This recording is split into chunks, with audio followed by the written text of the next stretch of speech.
Welcome to this episode of Times and Tides.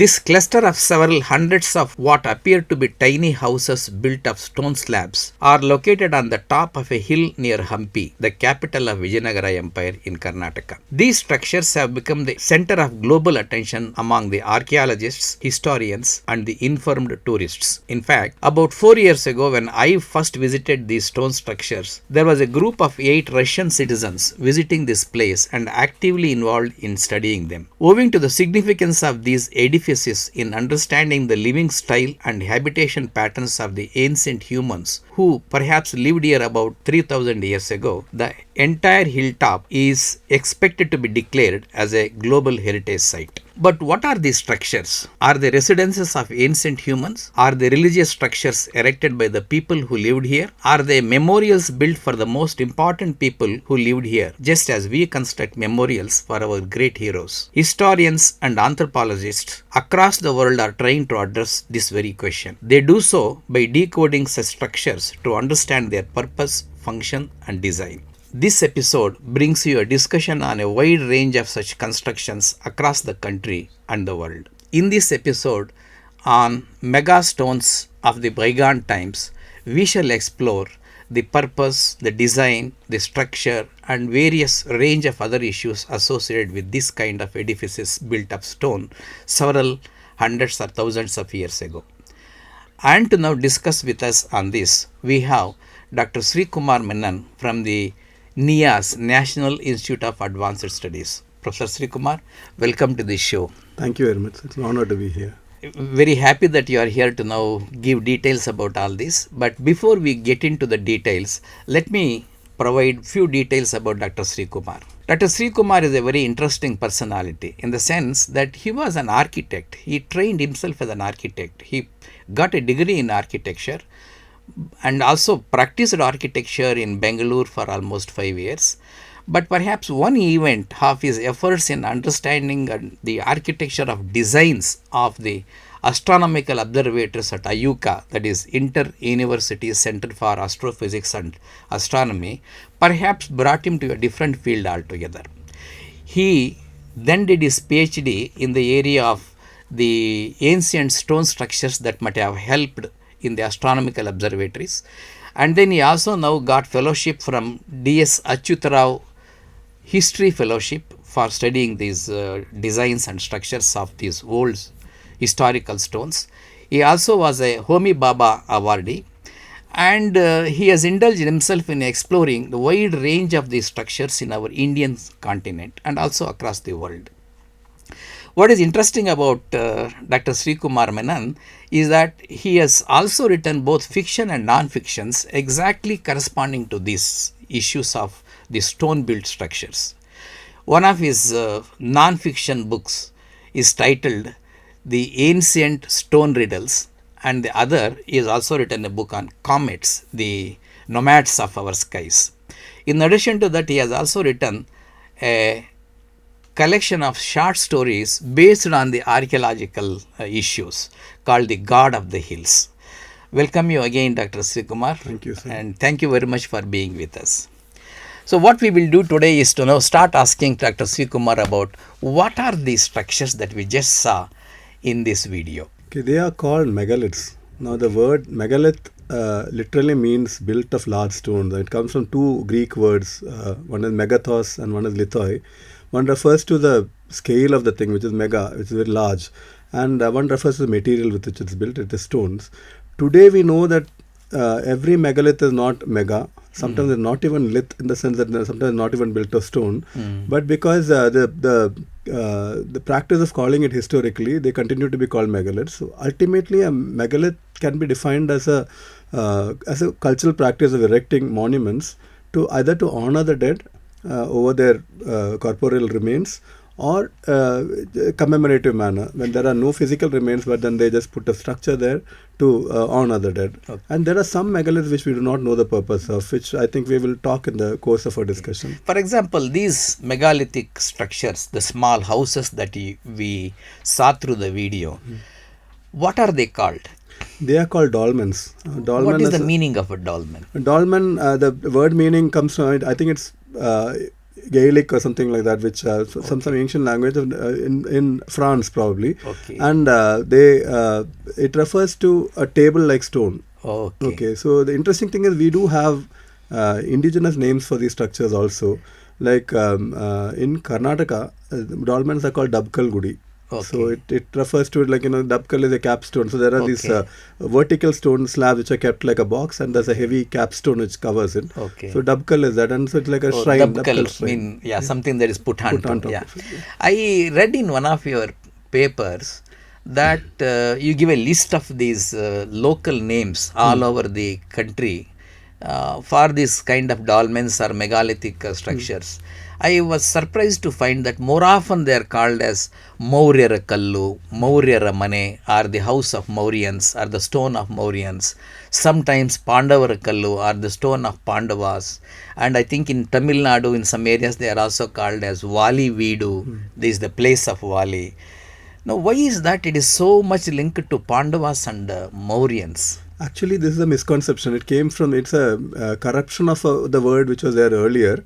So, it's very interesting that when I first went to Hirabanakal and I asked the local people, what are these? Hirabanakal is the place where we saw the video. Yes, the video is about, near Hampi, there is this large complex of several spectacular dolmens, as you saw there. And it's the Hirabanakal is the village at the foot of the hill, but the hill is called Mauryara Gudda. Mauryara Gudda. So it is Mauryara Gudda actually.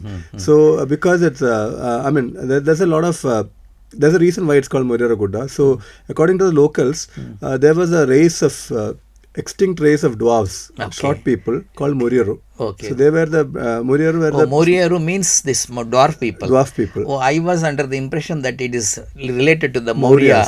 No, that is. I will come to that in a little while. So these little people, they were very strong. They were supernaturally strong, and they could lift these stones and split them with their bare hands. And they created the thing, and these structures that you see, they were their managalu, their houses. And later, they were all destroyed in a rain of fire. So that's the story which came out here. This is a legend or the folk belief. Interestingly, this legend is there throughout South India.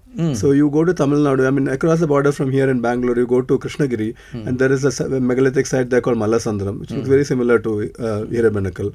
So there also, the local people either call it, so there the people, because it's a borderland between Kannada speaking and Tamil speaking region, you have two names for these little people. One is called Mauryaru, like in Karnataka, but the Tamil speaking population refer to them as Panduraru. So the Panduraru are nothing to do with Pandavas. But then later, in fact, I think it is in an article by L.A. Krishnaiyer, he says that they must be referring to the Pandavas, and then connected it. Okay. The Pandura, so the first... Can I stop you here? Yeah, sure. In fact, I had an uncle who used to now, take the sheep for shepherding. He once, in fact, when I was doing my BSc Agri, told me that there are these Pandavara Kallus. Though I did not see at that time, the description he gave, I am from the Kolar area. Okay. Chittoor, Kolar, he used to know more around in that area. He told at several places he has found these kind of small houses. So Pandavas apparently lived there. This is the story. That comes from, along with a colleague called Samira Agnihotri, who is a wildlife biologist, two of us had explored this legend because she was working in the Biligir-Rangan hills where this legend of Mauryara Managalu is there. So I have encountered this legend in Kerala, in Marayur. So there the name of the people are different. They're called Pandyan Chondian. That's the name of the little people. So there also people think it's the Pandyas, the dynasty. Oh, Pandavas has become Pandyans there. So Pandyan. So actually, when you talk to local people, the dolmens are called Pandyan Peru, which means that it's the identity of the Pandyan, which is almost like saying venerable one. Okay. So it is the identity of the ancestor. That's how the name started out. There's a colleague of mine who works in the Krishnagiri area. He feels that it comes from the word Mandavan, which means the dead. Which is what corrupted later too. So we don't know the origin of these words, but all of them do not refer to either the Mauryas or the Pandyas or the Pandavas. Okay. Now I can understand Pandyans and Pandavans, dead people or the worshipped people, etc. Is it also possible to link similarly to the meaning of Mauryas or Mauryans there? No, Maurya is a word we do not know the origin of it. Okay. It's a little bit of a mystery because it is not Maurya, because that is a later. Even Professor Sundara, who has worked the doyen of megalithic studies in Karnataka, all over India actually. So he has told me that you can actually make out the difference between references to Mauryas and Mauryas in the inscriptions. Okay. So he says that there's a Ganga period inscription. I forget where it is, but where it's a medieval period land grant to a temple, where they say that okay, to the north of it there are these structures. So they say Dakshinakke Muryaram Manegalu. Okay. So it refers to that. Mauryara Manegalu. Muryaram Manegalu. Okay. So it is not. So later people try to make sense of these words and try to either make it Maurya or even Vali. So Valyaru is also a name of this short people. Okay. So Valyaru. So that became the Vali of Ramayana. Actually, these are not connected to that at all. They are about a. I saw the table in your paper. Everywhere, there are these common legends and common names. So that means there must have been a lot of communication among these people to have this common legend running through. This is an interesting thing. We do not know the origins of the legend, but one possibility about the short people is that what Samira and I felt was that we know that there were diminutive races of humans like what called the Hobbit man or the Homo florescensis. Yes, yeah. Which is only about a 1 meter tall human being. So we know that modern humans, Homo sapiens and these Homo florescens have coexisted. So there could be some cultural memory of short people. Okay. So whenever they, and it's very clear that the people who built the megaliths are not the ones who made the legends, because they knew what they were. Yeah. So these are later people who migrated into these regions, encountered these structures and tried to make sense of it. Okay. So now let us come back to these dolmens that you told in Hirabencal. Why were they built?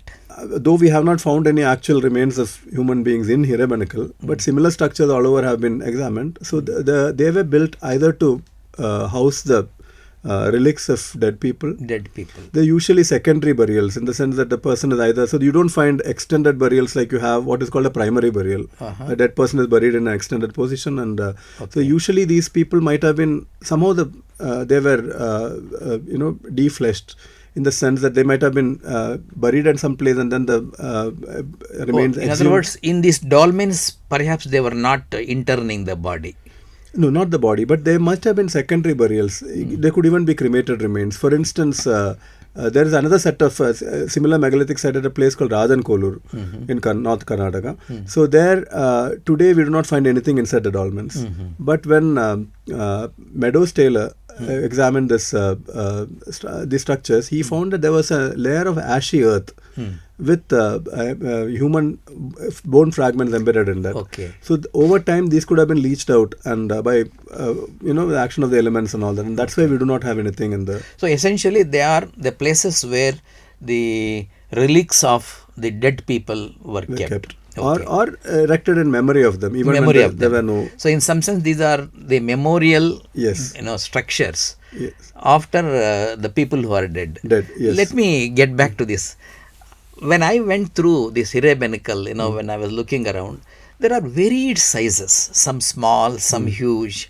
Does it also represent a kind of the importance of the man on whom the memorial is built, or the body is kept there? Actually, in Hirabencal there are 3 clusters of monuments, roughly. So the western cluster are these low dolmens, which are basically just a capstone which is propped up on 2 or 3 small boulders, and they create a chamber in which they might have kept the relics.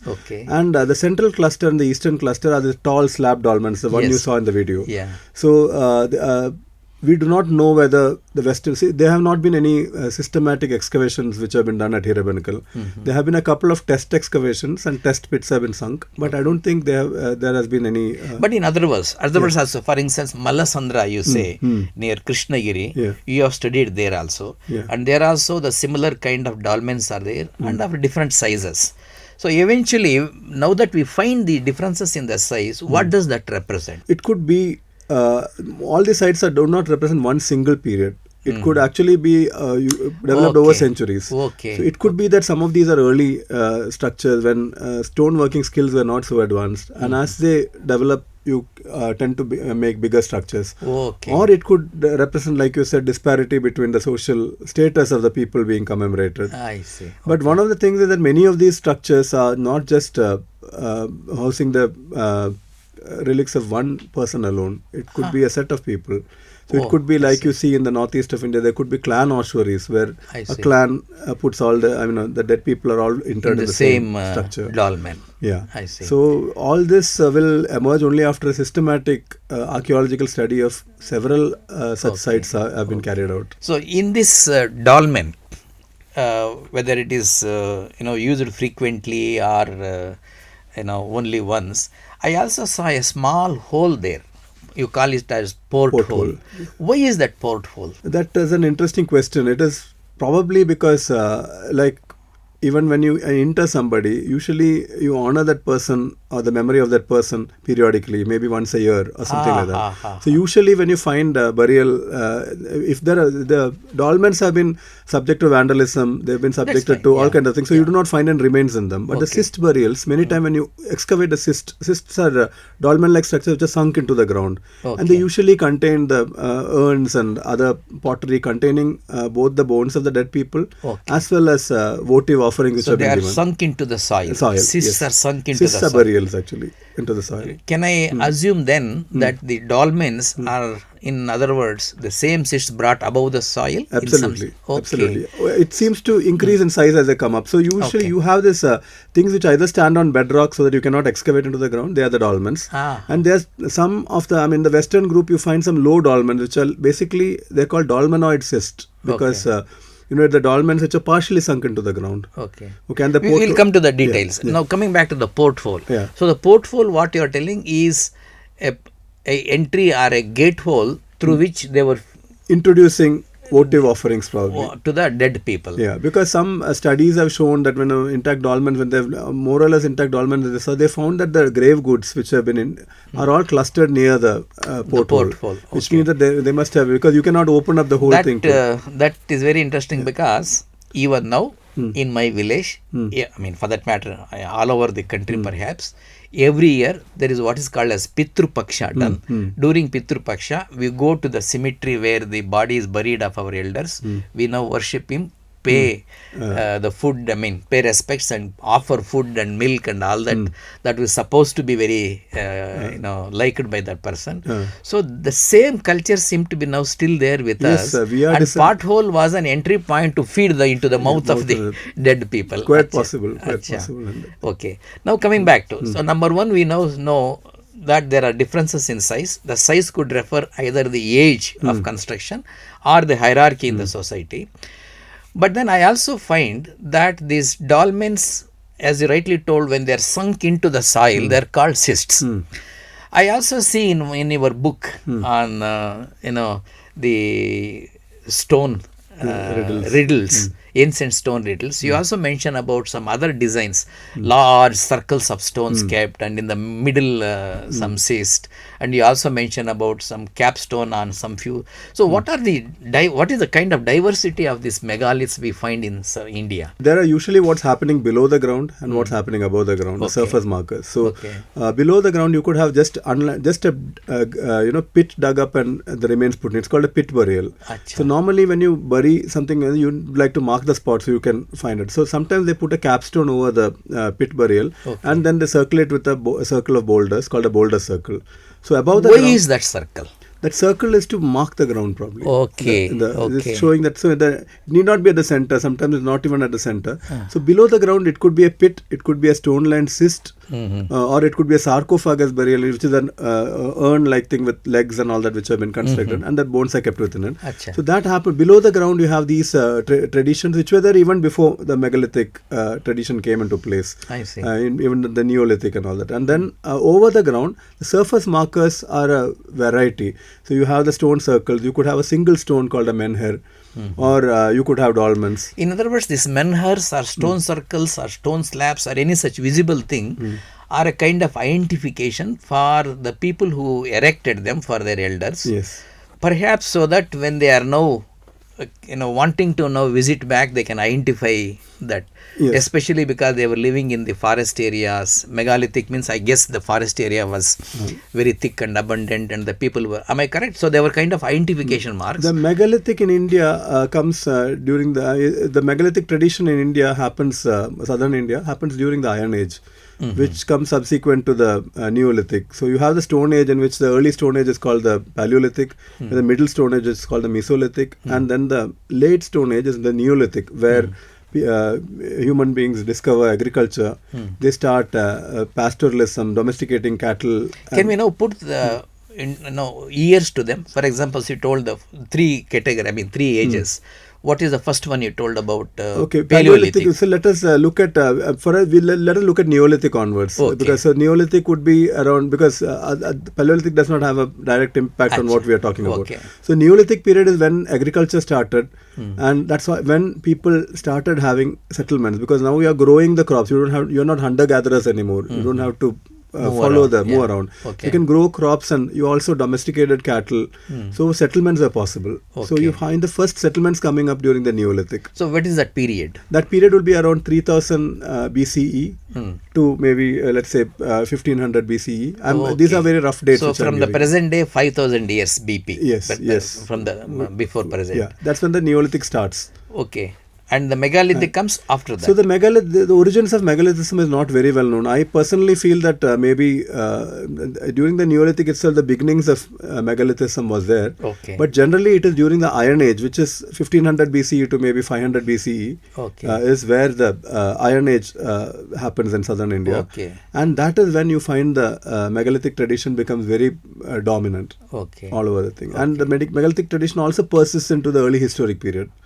So you could say that even it's quite possible that when the first temples of the Malaprabha Valley, Badami, Aihole and Pattadakal were there were also megaliths being erected. We will come to that. I know you have written a paper on that. So in other words, these megalithic structures, though we can't say megalithic period corresponds to megalithic period, they seem to have their origin sometime during Neolithic, that is around 5000 years before present. Maybe late Neolithic, it could be somewhere in the Neolithic.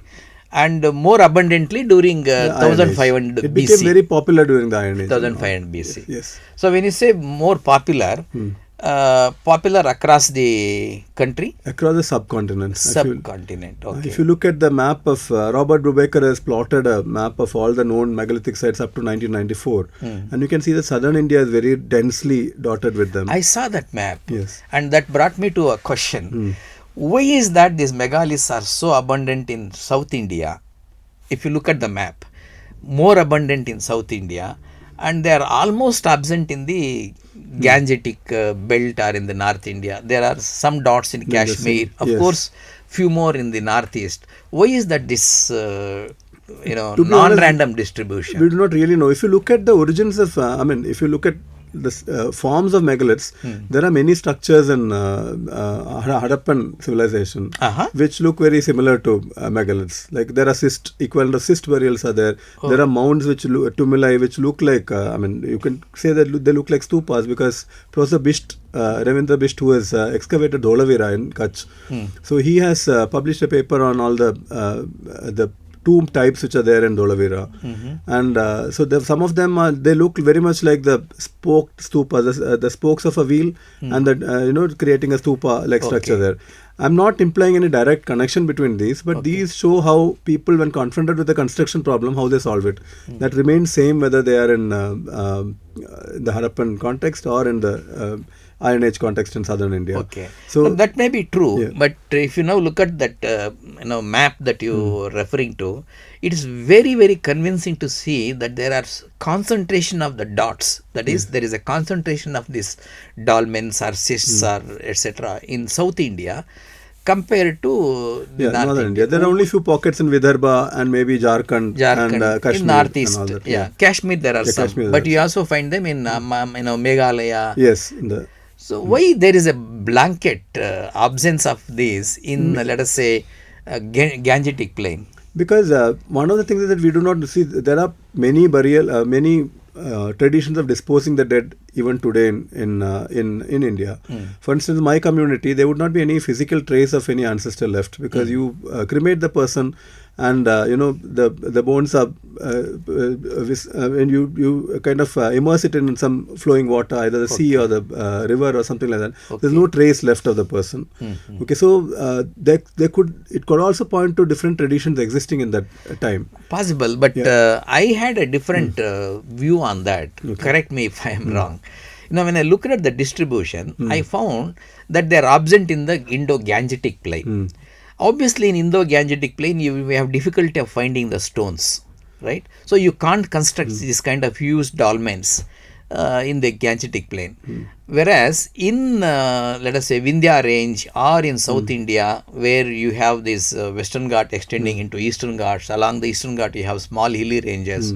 So you have the boulders, you have the stone availability, and people also can live in these small areas, small hilly areas, and so perhaps the availability to the stone and accessibility to the space perhaps might have driven the abundance so also in the northeast the Himalaya tapers, and there again the hill ranges are not very steep, so that you can't live there, but people live there and there's stone available.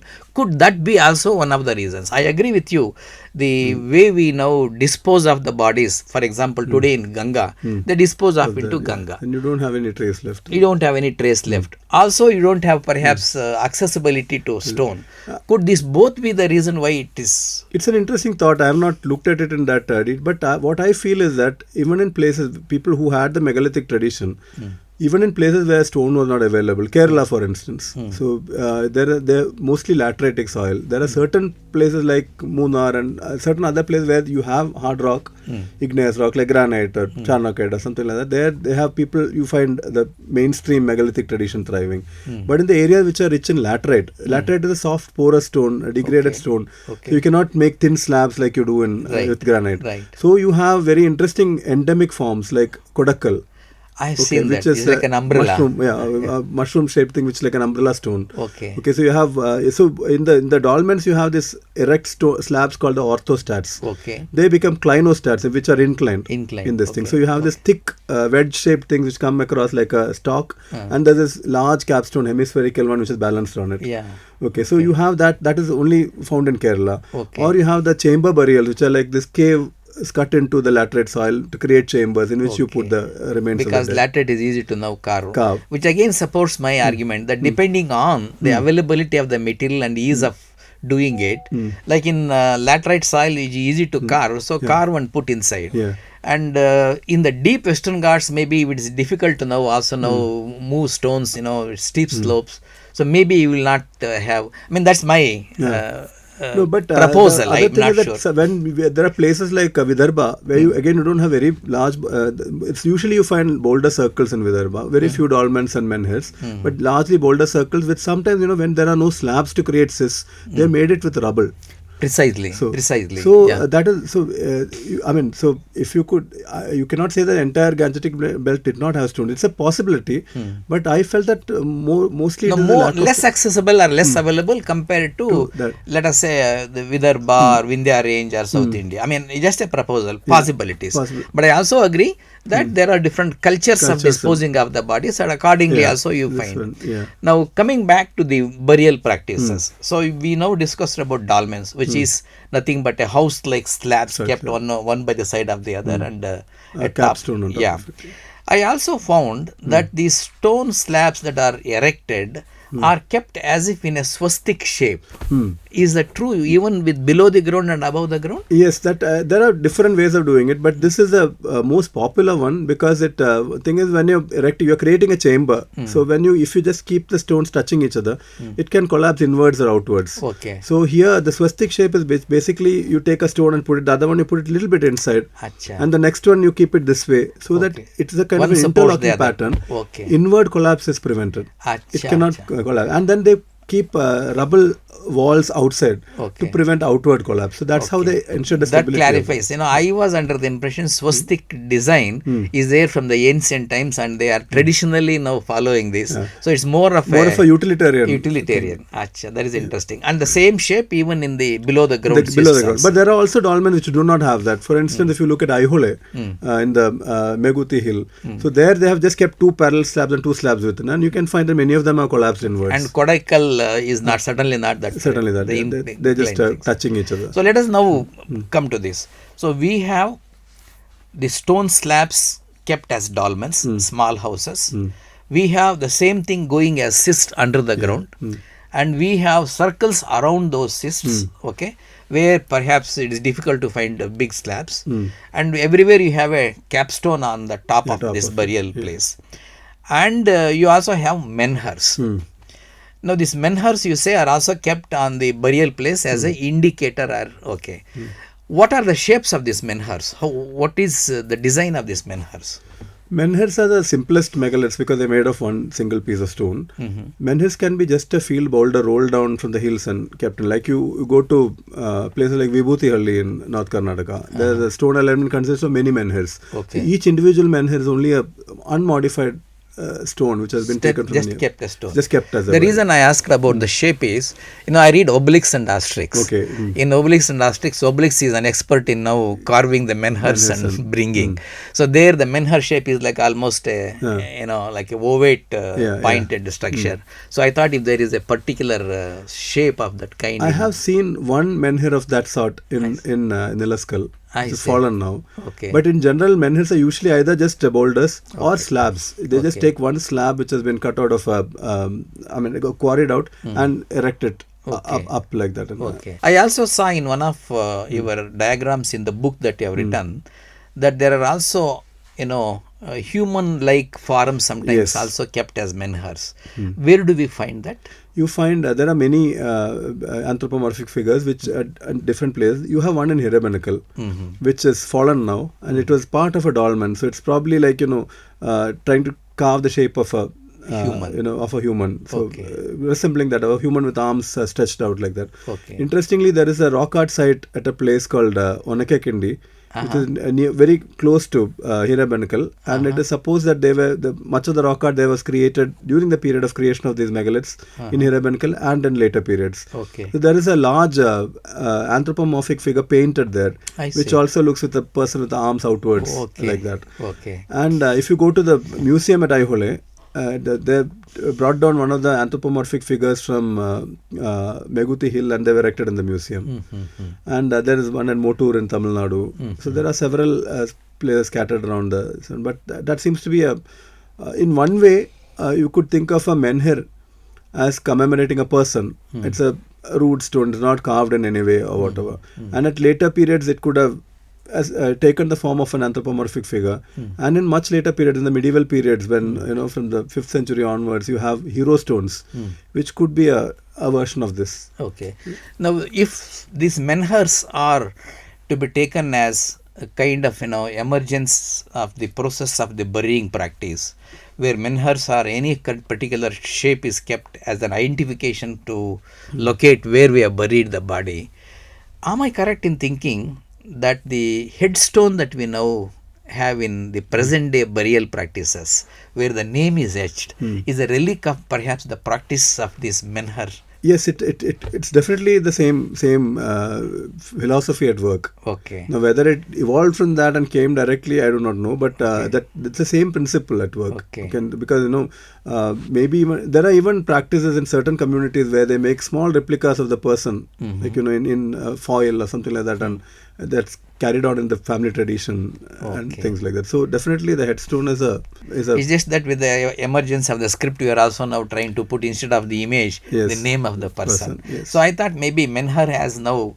come down into a headstone of the present day burial things. Now coming back to the porthole. Through porthole, you told people who were keeping or offering whatever they. So if one goes to, let us say, cyst, because in the cysts also you say there are portholes, right? Yes. So they dig out and put or offer to the old dead person whatever they feel is important to be offered. What all different kinds of things are found inside that burial ground if one digs and explores? Okay. What they find is other than the bones and so bones are usually in some kind of pottery, either in a sarcophagus, which is a terracotta elongated urn with legs, and sometimes resembling an animal. Wait. You mean they are put into terracotta dolls? Yeah, the body is kept into dolls. It's like it's a elongated thing which has got a receptacle, and then they place the bones and there's a lid which comes on it. And usually a sarcophagus is an elongated thing with usually legs. Sometimes it's shaped like a ram, and that's a pottery tradition. So they are also buried into that. They're kept inside the cyst or in a pit or something like that. Okay. And you have you have bones of people. Apart from that, you have goods like grains have been kept in. You won't find the grains sometimes, not today, but you find the husk of seeds. So Okay. food Carbonized. items have been offered. Okay. Iron tools have been found in many. Iron tools? Iron tools like daggers, swords, and all that have been Oh, found. I see. Sometimes you find copper items. No, which can I stop here? Yeah, sure. Why is that? A dead man is dead, is buried, but why should the iron tools be kept there? Maybe it is his sword, or we do His not know what. Maybe the thing that he used, or maybe it's a tradition to bury a sword with. We will never know probably what the exact Now, reason the was. reason I asked is, there are parallels of this with the pyramids. In the pyramids, people keep a lot of wealth with the idea that when he is now reborn in the next generation, he might use all that. Was there that kind of It is quite possible. rebirth it's concept? quite possible, because why do you provide food grains to a dead person? Probably for him to use in the afterlife or whatever. Okay. Him or her to do that. So I'm sure that some sort of a philosophy is there. In other words, across the world, this concept of rebirth, that is, our dead man is going to come back again, whether with us or somewhere else, seems to be pervading all through. Yes, Am I because correct? we are all human beings. We all have the similar kind of minds, architecture of the minds. And Okay. probably this is That brings me to another question. Now, these dolmens or the cysts or the what are the circles called as? Circles, Stone circles, So, what are cairns then? Cairns are, if you have a heap of rubble mixed with earth or something like that, which you put, it's basically just a heap which you put on top of and you should sometimes bounded by a stone circle. Stone circle. Oh, so these are all the practices that we find in South India. Are they also being found elsewhere in India, outside India, in any other place in the world? Yes, these are all very common expressions of bygone societies in different parts of the world. I mean the same dolmens, Yes. same cysts. You find dolmens with portholes. You find them in Europe, for instance. And you find them, and you find in Korea. There are dolmens in Korea, and there are stone circles. Cairns. So it's so universal. Yes, it's very universal. What does it mean? Does it mean that people were the same everywhere and they were copying each other, or they were communicating? What is the meaning of that? If the same practice were to be there all over the world, dolmens are here, dolmens are there, cysts are here, cysts are there, cairns are here, cairns, and these designs are not very random designs, right? They seem to have been now shaped in a particular way, and if that non-random design has to replicate all over the world, what does that speak about the cultural exchange? Our view of this has changed over the years, because initially archaeologists used to believe that the diffusion theory, that megalithism, if there's such a word, it originates in one place and then spreads out.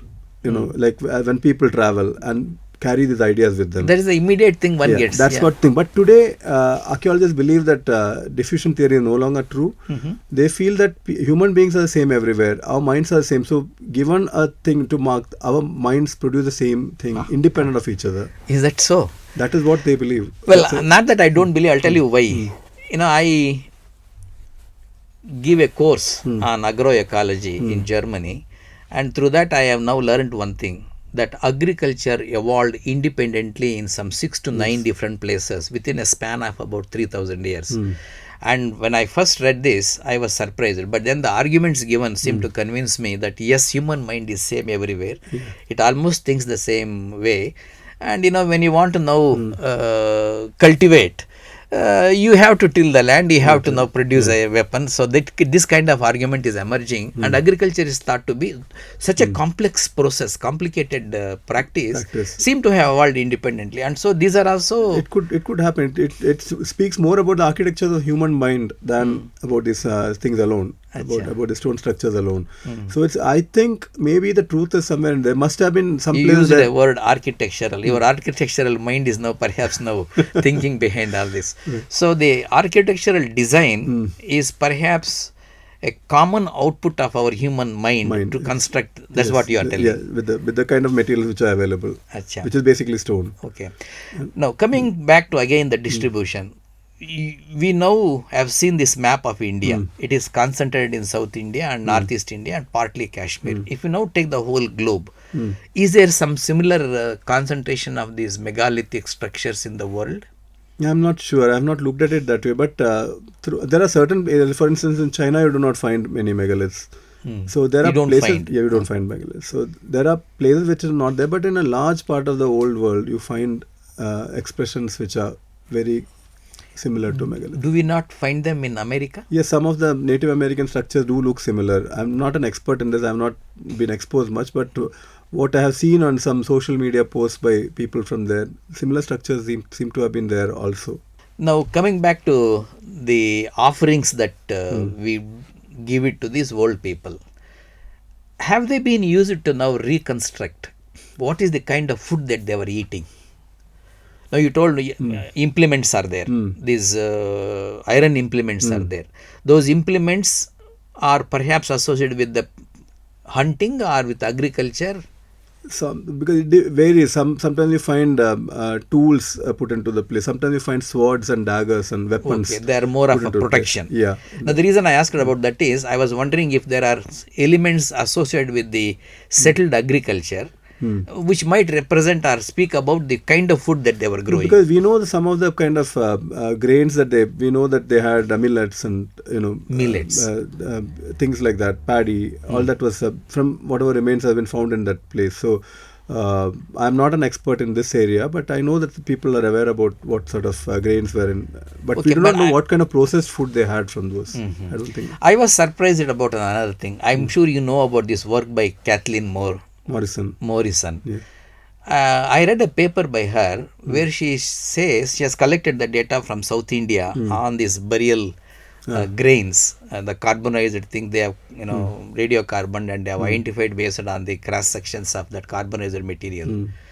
The surprising thing I found is that ragi and jowar, which is the staple food of almost the entire South India, is not a crop of South India. They have come from South Africa.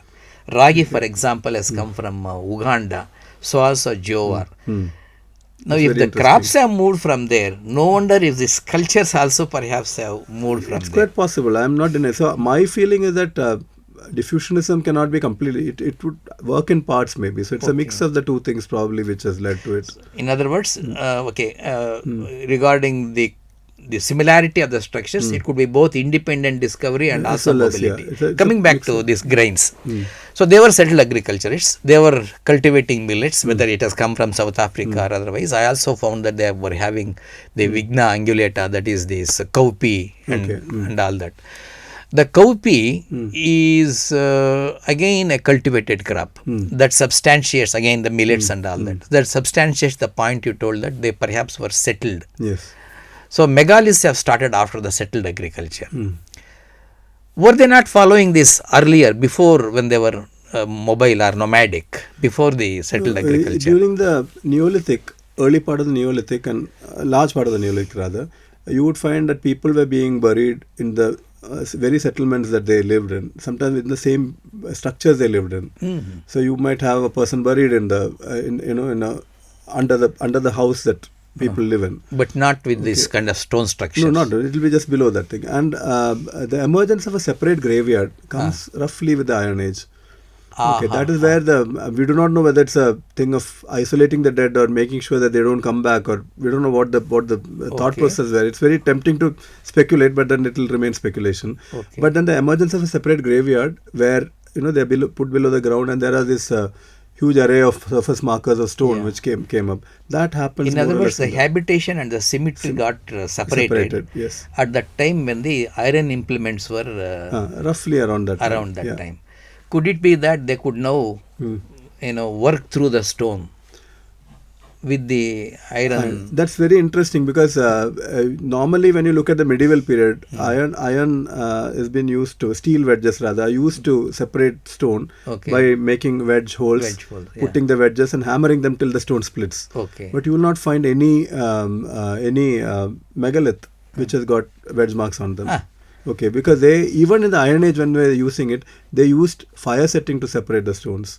That is, they would heap firewood on the bedrock and set them ablaze, and then when it's really hot, they would quench it with pouring water on it, and then the stone would crack. But how would you get these slabs, huge slabs? That shows that they had perfect, especially a site like Hirabenakal, there's no wedge mark visible on that. And even whatever dressing that was required was hammer dressing, that they did not use, which is by hammering with another piece of stone there, which is why you have the typical edges that you find on megaliths. For example, in Hirabenakal, when I was walking up to that Hirabenakal hill, on the way I saw huge boulders Split into two. Correct, Yes. yeah. That is. I thought they are cutting slabs as capstones. It could be, because, but we do not. It looks like they use fire setting. There's evidence for that near that area. There's in the central group, in the southern portion, there is a large water body which came when they were, quarrying the rocks from there, and they deepened whatever small pool might have existed. So it also points to use of water and ritual, because you find that in a lot of megalithic sites that there's a water reservoir which has been created, and Hirabenakal also has this huge boulder which has been cut into half, and it is a musical stone. I mean, it's a ringing rock rather. If you hit it, it produces a booming noise, which is almost like the tolling of a bell. So it points to the use of sound as well as water and ritual. I have not seen this. It's in Hirabenakal? It's in Hirabenakal. It's on a little eminence, and it's called Nagadi Gund, because it looks like a kettle drum. I see. And it serves that purpose. And even today people do that? That's what the villagers told me. I myself went up there recently, and so the nature of the sound produced also depends on the striker. So I had only a small rock with which I hit it, and it did not produce a very remarkable noise. But what they say is that if you hit it with a club, a wooden club, it produces a booming noise. Okay. Irrespective of whether the sound is incidental or intended, we will not bother. But I do find these cross sections actually of the boulders there. So you say they were not using perhaps the iron implements to cut that, they were using some other technique. But even if given that, compare the two situations. One, you have the iron implements where you can now slash very frequently and easily. Other, no iron implements, you have to now produce those stones. It will be much easier in the Iron Age period to construct the dolmens, isn't it? Yeah. So could that be the reason why these dolmens are set up in the Iron Age or along with the Iron Age and moved away them from the house? In that way, the symmetry and the habitation. I'm not sure it has to do with the tools, because they continue to use. Maybe there was some religious belief that they should not use the tools on them. You find that in the Bible, for instance. Build me an altar of stone, but do not defile them with your tools. Something like that. I vaguely remember that. So it could be a religious belief which prevented the use of. Or I'm getting another question when you are now talking about this. I've been to Cambodia. In Cambodia, many of the temples have the burials of the old people. Sometimes if the temple is now already built for a different purpose, but the side of it they now build another temple for the elder person, and is in a memorial is there in that. So in other words, there is a kind of reverence developed for these the old dead people, and they are revered and worshipped in a place which has to be a separate entity from your living place. Could that element have led to the separation of cemeteries from burying of the bodies within the habitation? That is possible, because we do not know the religious systems which were there in place at that time. Unfortunately, we won't, because it's a pre-literate period. We do not have any records from that period. But it certainly looks like that, because we also have memorial temples. Yes. Like if you look at Malaprabha Valley or many other places where we have temples built over cremation spots, or temples built in memory of a dead person. Right. And that's usually clustered around a bigger temple also. Bhutanath temple in Badami, for instance. So you have the temple to Bhuteshwara, as an inscription tells that. And surrounding it, there are smaller temples which I believe are commemorative to. Okay, we'll come to Bhutanath. That you seem to have studied every inch of the Badami. Now coming back to the lifestyle here. So they were separating the habitation and the burial or cemetery. That seems to be the emergence of the two separate things. If one looks at the number of these so-called megalithic burial places, dolmens or cis, whatever it is, and the population that might have been there in the past, we don't find as many cemeteries and as many. Does it mean that they were restricted or limited only to some people and not to everyone who lived in the past. Absolutely. I think that Okay. everybody who lived in that period did not end up in a Did megalith. not end up. Why So could that be? it, Does it represent a kind of hierarchy again? Archaeologists believe that up till the Neolithic, it was more or less an egalitarian society, and the development of classes during the Iron Age is what they believe, based on current understanding of whatever we have dug up from in archaeology. So it definitely must be the elite. Can I now stop here?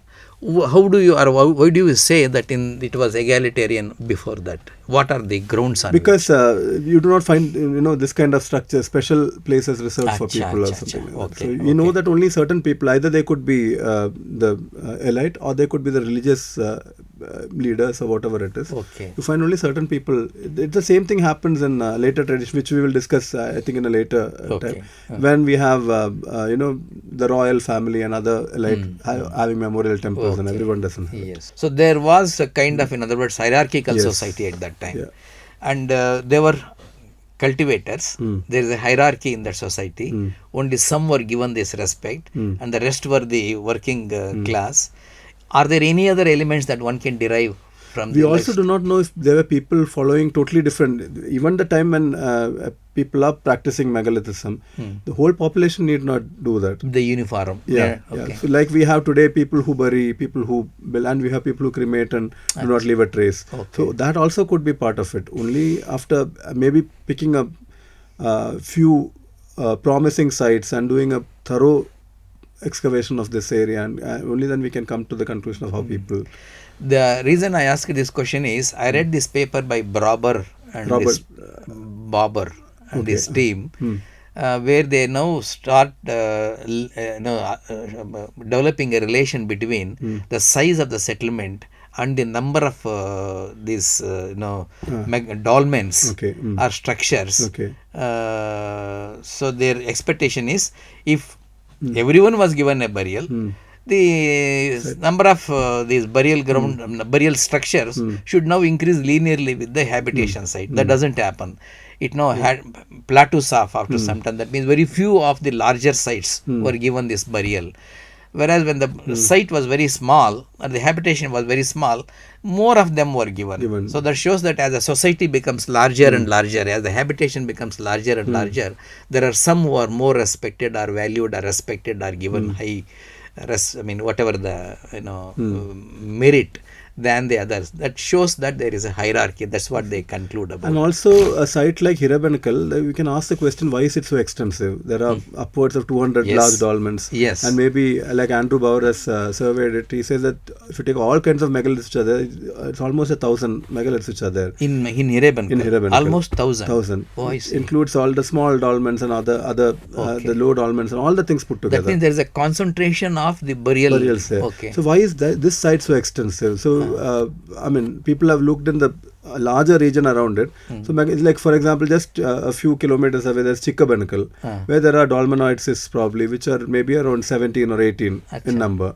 So why is that site so small and why is this so big? So it points to the fact that Hirabenakal must have catered to not just one habitation site. Maybe it's like a place where a lot of people come and use. So there were several societies around. Yeah, around. But that hill was chosen as the cemetery place for all the people. For some reason, maybe it's a sacred place for them or something like that. For a large thing around it. And that also now links up well with what you told in the beginning. There are 3 different kinds of dolmens and they're all isolated. Maybe it could be different clans. It could be, or maybe each society or each habitation had their own areas, their own practice. So we will not know unless we look at all the things in between and establish linkages between these or whatever. And also Hirabenakal wasn't not static in time. It also developed over, I'm sure, at least a couple of centuries. It must have been in use. These are all guesses because we haven't done any excavations. You have worked on Hirabenakal. You have also worked extensively on Malasandra area. What are the similarities and differences? Just to see how with the space the society also changed. Are there any differences and similarities? So again, what I'm saying is based only on the stylistic analysis because we have not dug in either places. So I feel that Malasandram is a later site of the Hirabenakal type.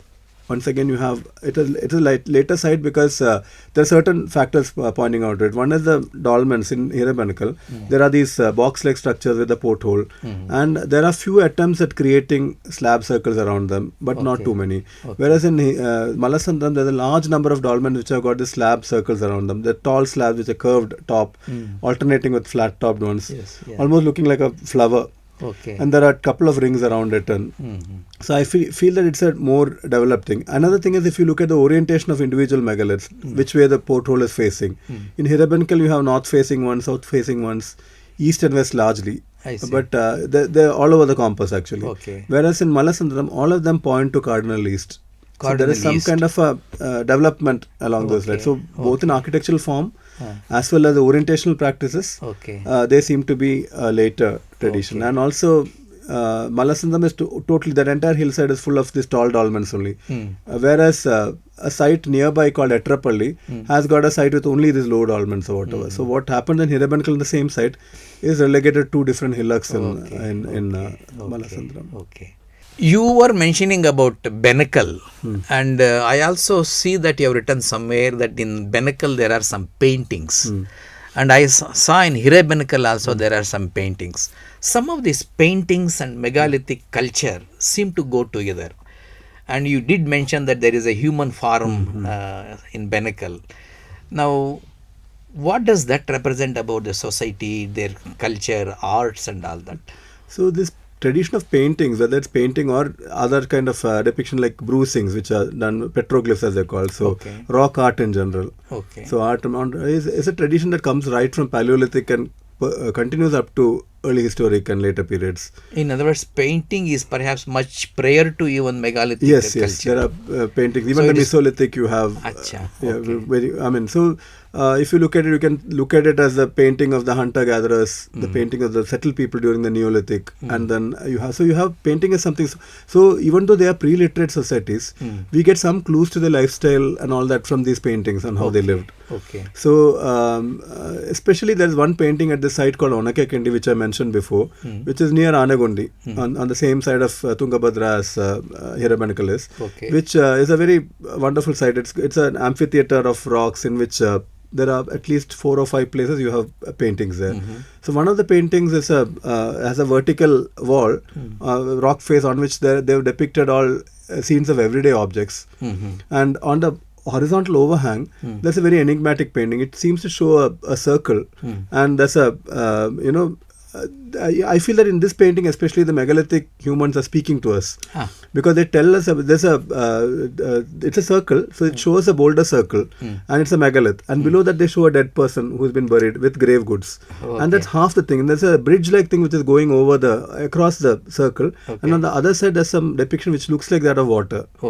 So I do not know whether it shows the fording of from one side to the another or whatever it is. So we can from one life to the other life. We can conjecture. So in other words, one part is megaliths. It shows the physical thing. Another one shows the philosophy. So it shows that the construction of a megalith was not just burying a ancestor or something like that. They had some philosophy, which we will probably never know. It's a kind of posting off of the body to the next. We can interpret it variously, but what we can say for sure is that they had a philosophy by which they created these structures or whatever. One particular painting tells us so much about it. So. Great. And what other elements that you people have been able to derive from the paintings? I don't work myself on rock art, but I have been reading what other people work on this. And so, like you see, in the Neolithic, you see a profusion of cattle images. So cattle was a wealth at that point of time, and the well-being of cattle herds was very. So you find a lot of cattle-related themes showing cattle. There are also in cattle raids being depicted, where there would be this band of robbers which come and take the cattle of one settlement and go away. Like then people die protecting them. They also become heroes. I see. Even in medieval periods, you had it. I see. So there are depictions of cattle raids. And correct me if I'm right. If I'm not right, in Hirabenakal there are also hunting scenes. Yes, correct. I've not seen those particular images, but I've heard about them. I did visit these paintings. Few boys took me there, and we could see, in fact, the spears and hunting. The reason I now mention about that is that these people were settled agriculturists. but they are also hunting, which means the hunting was parallelly going on along. Yes, yes. It Okay. continued even in much later tradition. Even course, in even today. Vijayanagara period, you have hunting scenes depicted Okay. In fact, in Hampi, Yeah. Erebenkar is so near to Hampi. I have tried to now connect the roots of Hampi through all this cultural. In Hampi also you have in one of the rock faces, these hunting scenes and all. Yes, yes. So in other words, the painting is a continuing process from the much earlier period. Yes. Hunting is going on, but they have settled during megalithic period. Yeah. They had lot of time to meddle with the stones and all, and so they also start constructing the dolmens and all that. So that seemed to suggest that in the course of the evolution of human beings, they have continued to adapt newer and newer things as we go by. Yes. Now, if that is the case, that means they had lot of time to now spend on respecting the old people in burying and giving a respectful burial with stone slabs and all that. You also mentioned that these megalithic structures, other than these dolmens and cysts and all that, there are other functions also perhaps that are associated with. What could that be? There are, I mean, most of the things like dolmens, stone circles, they're all sepulchral. So when we talk about what are the purpose of megaliths, you say that they're mostly either commemorative or burial sepulchral monuments. Or other monuments, which shows that there are certain kind of monuments which we do not know their purpose. Okay. The prime example of this is what you call the stone alignments. Okay. Okay, so at places like Vibhuti just outside Shahapur in North Karnataka. In North Karnataka. Or Hanam Sagar, which is again in North Karnataka. Okay. You have extensive arrays of stones which are arrayed over the landscape. Matrix of stones. Yeah. It's a in a grid kind of thing. Okay. So for example, Hanam Sagar, which had the largest stone alignment in India, upwards of 2,000, nearly 3,000 stones. I remember you write that 2,000 stones. 2,500, maybe arranged in the grid form. In a staggered grid. So you have one row, and the next row is staggered by half the separation of this. Okay. So you find that in the cardinal directions, both in north south as well as in east west, you have the straight rows, and even the diagonals you find. So locally they call it Salgal Bayalu. Salugal. Salu means rows of stones. Rows of stones. Straight. Okay.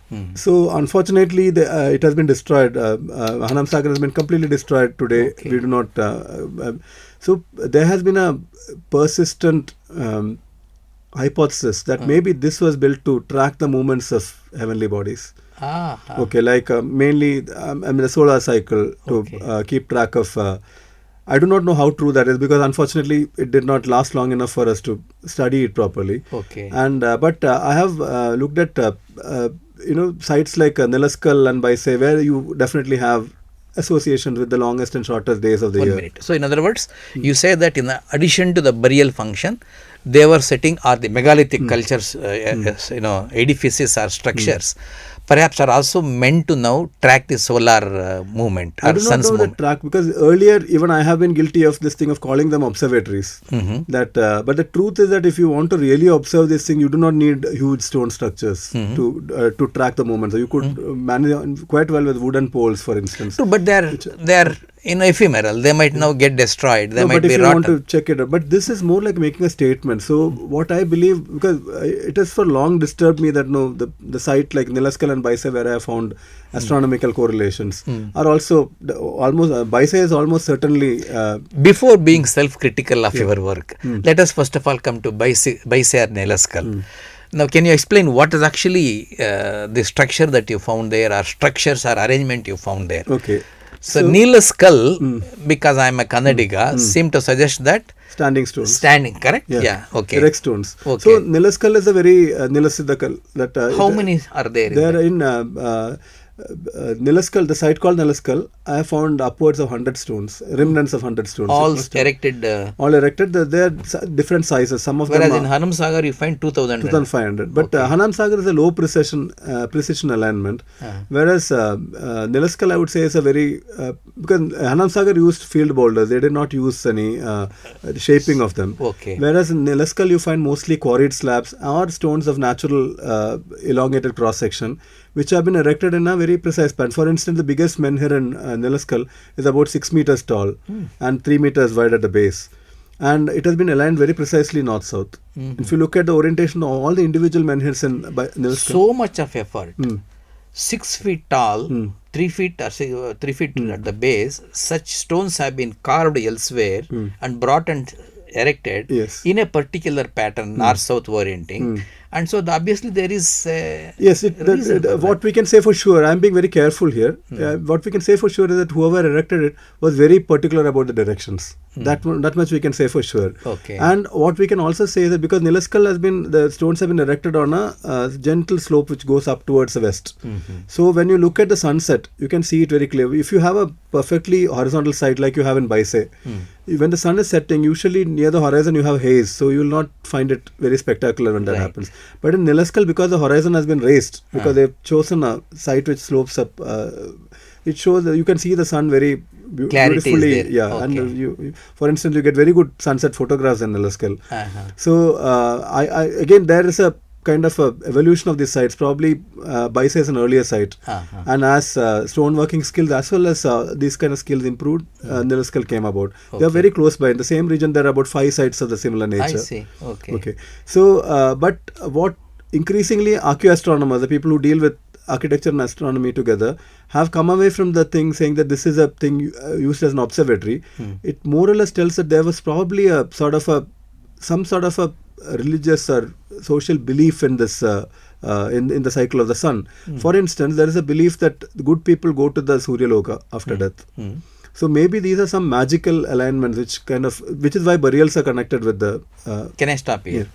Irrespective of whether it is for that kind of philosophical purpose or for tracking the solar movement, they were obviously aware of it. Yeah, that's the link between. Yeah, definitely. So is nothing wrong in now suggesting that they were kind of astronomically associated objects. Yes, that is whether what they were observatories is a different thing. Okay. So I would classify the structures into, one is the ones that demonstrate the astronomical knowledge of the builders. Exactly. Other one is the things that they create to acquire this knowledge. So I don't know whether it falls into that latter category. Then it becomes an observatory. It becomes an observatory. So that's what I'm not very sure about that. Okay. I would more inclined to saying it's probably not that. Okay. But definitely they had this knowledge. They knew that where the extreme sunrises and sunsets were. Maybe moonrises and moonsets. Let me come back. Yeah. They were settled agriculturists. Yeah. So they need to now know when the rains come. Yeah. They need to know when the winds come. Because that's what the success of agriculture depends upon.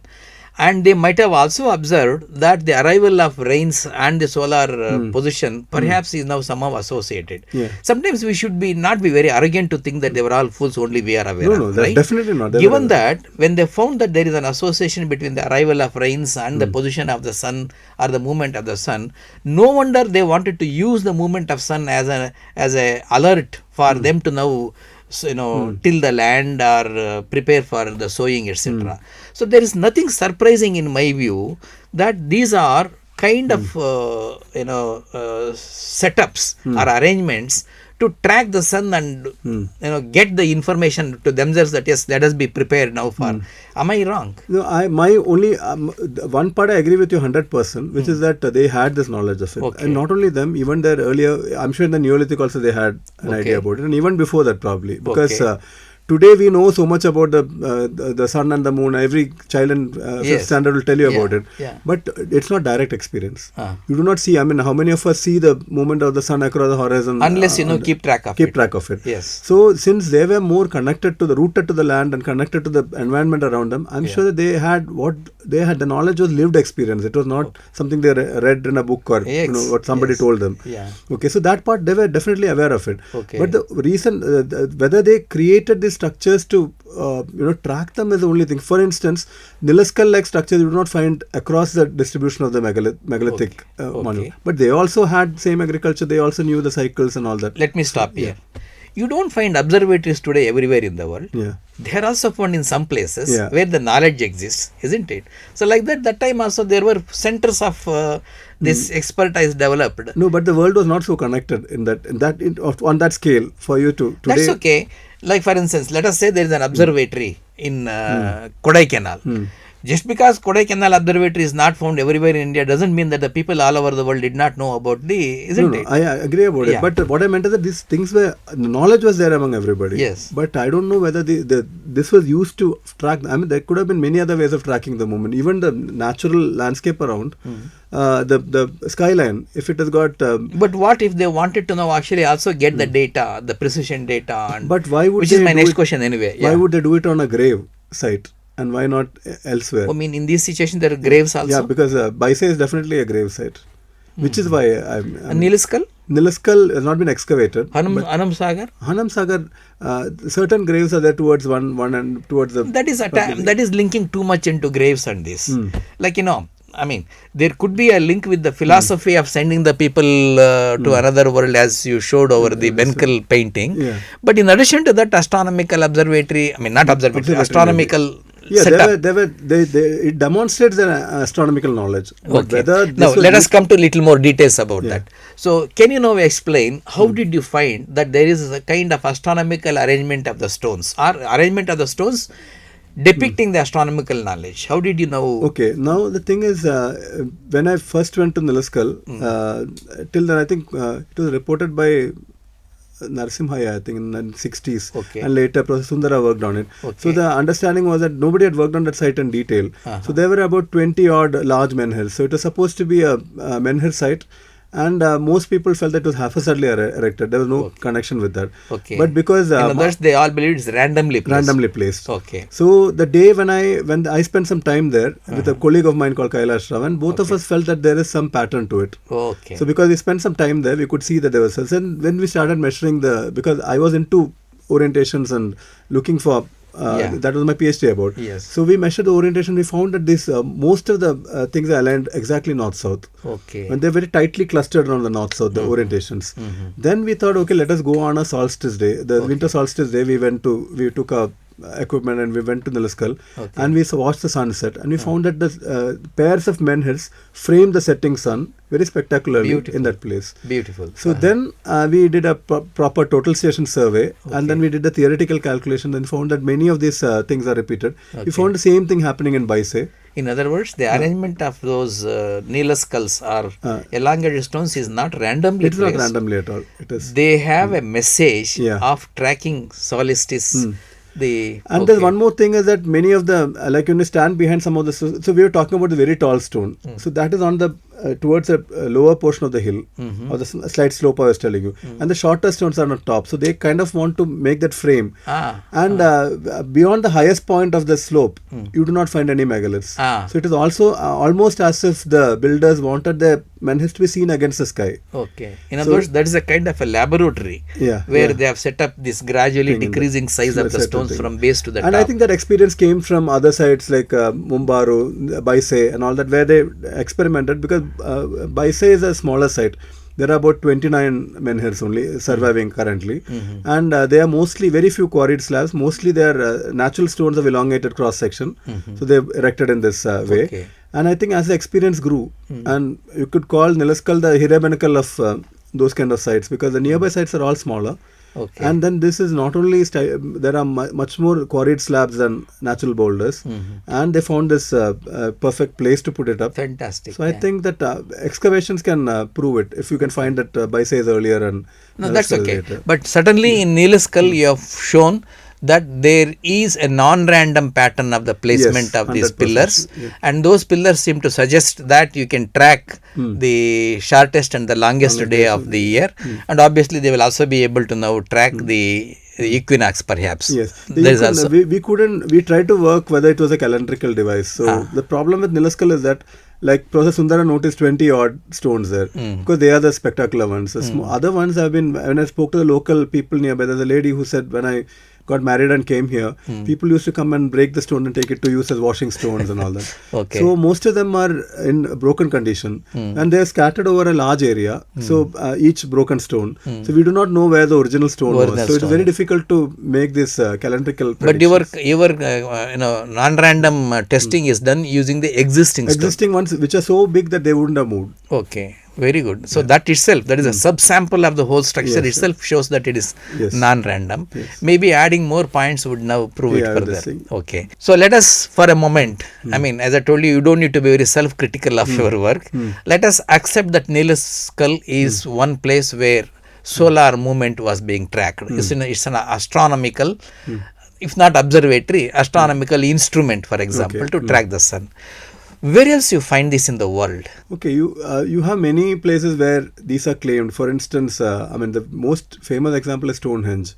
But there have been a lot of tall claims for Stonehenge also, which have been debunked later on. For instance, one thing we can say for sure is that the primary axis of Stonehenge, because Stonehenge is basically a composite structure which was constructed over millennia, in fact. So initially there was only an earth monument which was dug up, and later the stones came up. So there's a stone circle with lintels along the top of it, which makes it very unique. And then there is that is made of a sandstone called sarsen. There's a sarsen circle, a bluestone circle, and then there's a sarsen horseshoe shape of thing, and then within which there's a bluestone, which is a kind of a dollarite horseshoe. And the axis of this monument is astronomical. It points towards the sunrise during the longest day of the year, or the sunset during the shortest day of the year. The other way around, sunrise of the whatever it is. So there are indications that Stonehenge is also an astronomical instrument, like. Okay, you could again, I would call this is what most people think right now. It's a demonstration of the knowledge which had some root because Stonehenge was a place of burial again. And there are studies which kind of indicate that many of the people who are buried there were also having some deformities and things. So they think it's more something like Lourdes, where people come to be healed. Other than Stonehenge, where else we find this kind of astronomical setup? You have many sites in Europe have been studied. In fact, the sites in Europe have been studied from this angle more exhaustively than the sites in the Indian subcontinent. So there are these stone circles called recumbent stone circles, which have got this, it's basically a boulder circle, but there are these, there's one large lying down stone which is called a recumbent stone, and two portal stones on either side of it.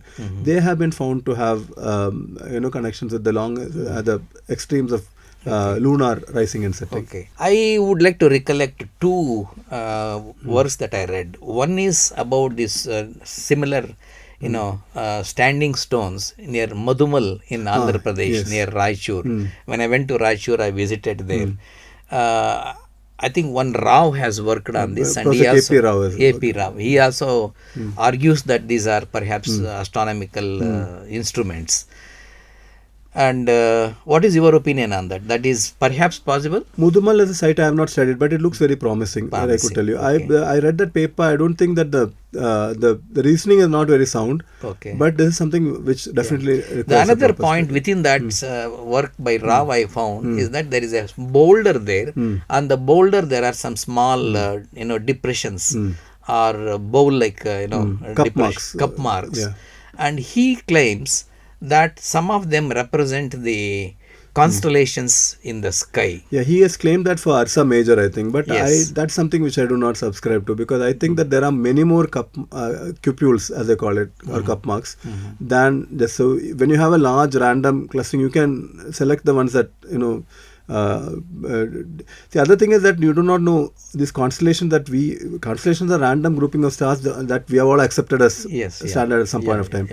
We do not know at the time of Madhumal whether the same constellations were being followed. I don't think that's perhaps very difficult to believe, because Madhumal is not very old, and over these few thousands of years the constellations that don't know, but how we group them together, that's what I meant. That may not anyway be. That is something. The other thing I wanted to now recollect here is, I have again cannot remember the source. Somewhere I read that somewhere in the north of India there are some places where people used to now go down into the earth to sleep, and there used to be this stone on the top with some holes, and those holes actually used to now suggest the position of some stars to indicate people in the dark that this is the time you have to get up. I am not familiar with that. I know that there are pit dwellings in Bursahom and Kashmir, but I don't know of any coverings at that place. The covering means, there are these pit dwellings over which there will be slabs, and those slabs had holes. In the beginning, people thought it is aerating holes, but the direction and the angle with which they are now put up seem to suggest that some, they used to now clearly show the positioning of some stars that come early in the morning, indicating to the people sleeping here it's morning, you can get up, because they are deep inside in the dark, it's cold outside, they don't know when the dawn has come about. So I have forgotten where it is, right? Oh, I'm not aware of this. Okay. I mean, I'm only trying to see that one need not be very what I would say hesitant to now say that this knowledge was being depicted in so many different... There are two ways of looking at it. One is that the knowledge I'm 100% sure, because like I was telling you, see when, okay, let me get a little bit into the history of how this thing came about. I think megalithic astronomy burst into public consciousness with this one book by a astronomer called Gerard Hawkins, who wrote a book called Stonehenge Decoded. And he said that, the computer was a new thing at that time. He said, with the aid of an IBM computer, I have found that Stonehenge was an astronomical instrument, he said. And that angered a lot of archaeologists, because there are these two cultures in one way. Many archaeologists, I mean, I may be a bit provocative in saying this, but they are not very much aware of what astronomy is. So they feel that it's a very complicated thing. And that how can these people... In fact, when Hawkins published this, there was a lot of outcry from the archaeologists. In fact, some of them actually used the thing... This is more of a traditional fight between the... two cultures. Yeah, two cultures. So they were saying that how could these people be so advanced in astronomy when they were howling barbarians? That was the thing which was used. I don't subscribe to that. That I also do not subscribe to. Today, but the thing is that today we know that a lot of claims by Hawkins was wrong. For instance, he said that it was an eclipse predictor, which was not correct. But later there was another archaeoastronomer, an engineer called Alexander Thom, who set about in a very low-key manner doing precision surveys of all megalithic sites in Britain and in other parts of the... And his body... So when Hawkins published this book on Stonehenge, there was R.J.C. Atkinson, who had excavated Stonehenge for a long time. So he was invited by the editor of a journal to do a review of it, and he published a review titled Moonshine over Stonehenge, completely debunking whatever this man has done. But later the same R.J.C. Atkinson was very much convinced by Alexander Thom's work to understand that, so much so that he said that if Thom's work leads me to conclude that the version of prehistory that I was brought up on is wrong, I would rather do that than refute what he says. So there's a conversion of him. So there was some sunshine instead of moonshine. Coming into the thing. So the thing is that we need to be very careful in making our claims. I agree. That's the only thing. But there is no doubt that ancient people were aware about astronomy. I mean, it's good to keep open on the possibilities that they were setting up these structures. The reason why I'm feeling guilty of the fact that you are now very self-critical of yourself is that I have written in my novel called Karana Janardana that they were actually setting up the trackers of the sun. So I feel guilty if that is now proven to be wrong. It could even be true at that time. But what I meant is that based on the evidence, what we can advance now is what... for all you know, Nilascal could still be a calendrical tracking device, but we do not have the evidence because most of the stones have been broken. So if they were in play, or if an excavation can tell us what the original slots were in which they were put, we can still do that analysis. I mean, the parallels to me on this are the following. People never thought the Indian scientists had known about the diameter of the earth or distance to the sun or the Pythagorean theorem, but only now we are discovering. So to that extent, I think we need to be very careful in not exposing the possibilities of the knowledge of the ancient people. But it's also done because of the climate of the times when lot of tall claims are being advanced. Unfortunately. So because we have to be careful. That's all I'm telling right now. Because for instance, my own motivation behind looking at megaliths is not just to look at the burial, but it's also to understand what kind of knowledge systems they had. For instance, Pythagorean, anybody who sets out a right angle would have some idea. I mean, any surveyor can tell you if you have a 3, 4, 5 triangle, you have a right angle in it. So the basics of what a Pythagorean theorem is, would have been known to ancient people in many parts of the world, not just in... And so it's perhaps wrong to say Pythagoras. Anyway. But he formulated it for the first time. No. An Indian has formulated much earlier to that. Unfortunately, only, that's fine. Now, if at all they are astronomical instruments, so what all you think they could have tracked? Number one, of course, the solar cycle is most obvious one, because the sun's cycle is very simple. So every day, let's take at the equinox, when the sun rises exactly on the east only on 2 days of the year, in March and September. Okay. So after that, if you get up every day and mark, let's say, where the sun is rising by putting a pole there or something, you'll find that the sun is moving rather fast. The point of sunrise shifts northwards, what we call the Uttarayana. Okay. And then it comes to an extreme point, and then where it then moves back and goes to the southern Dakshinayana. extreme, and then comes back to the thing. So that's a period of 1 year. Okay. And the moon cycle does the same thing in a month.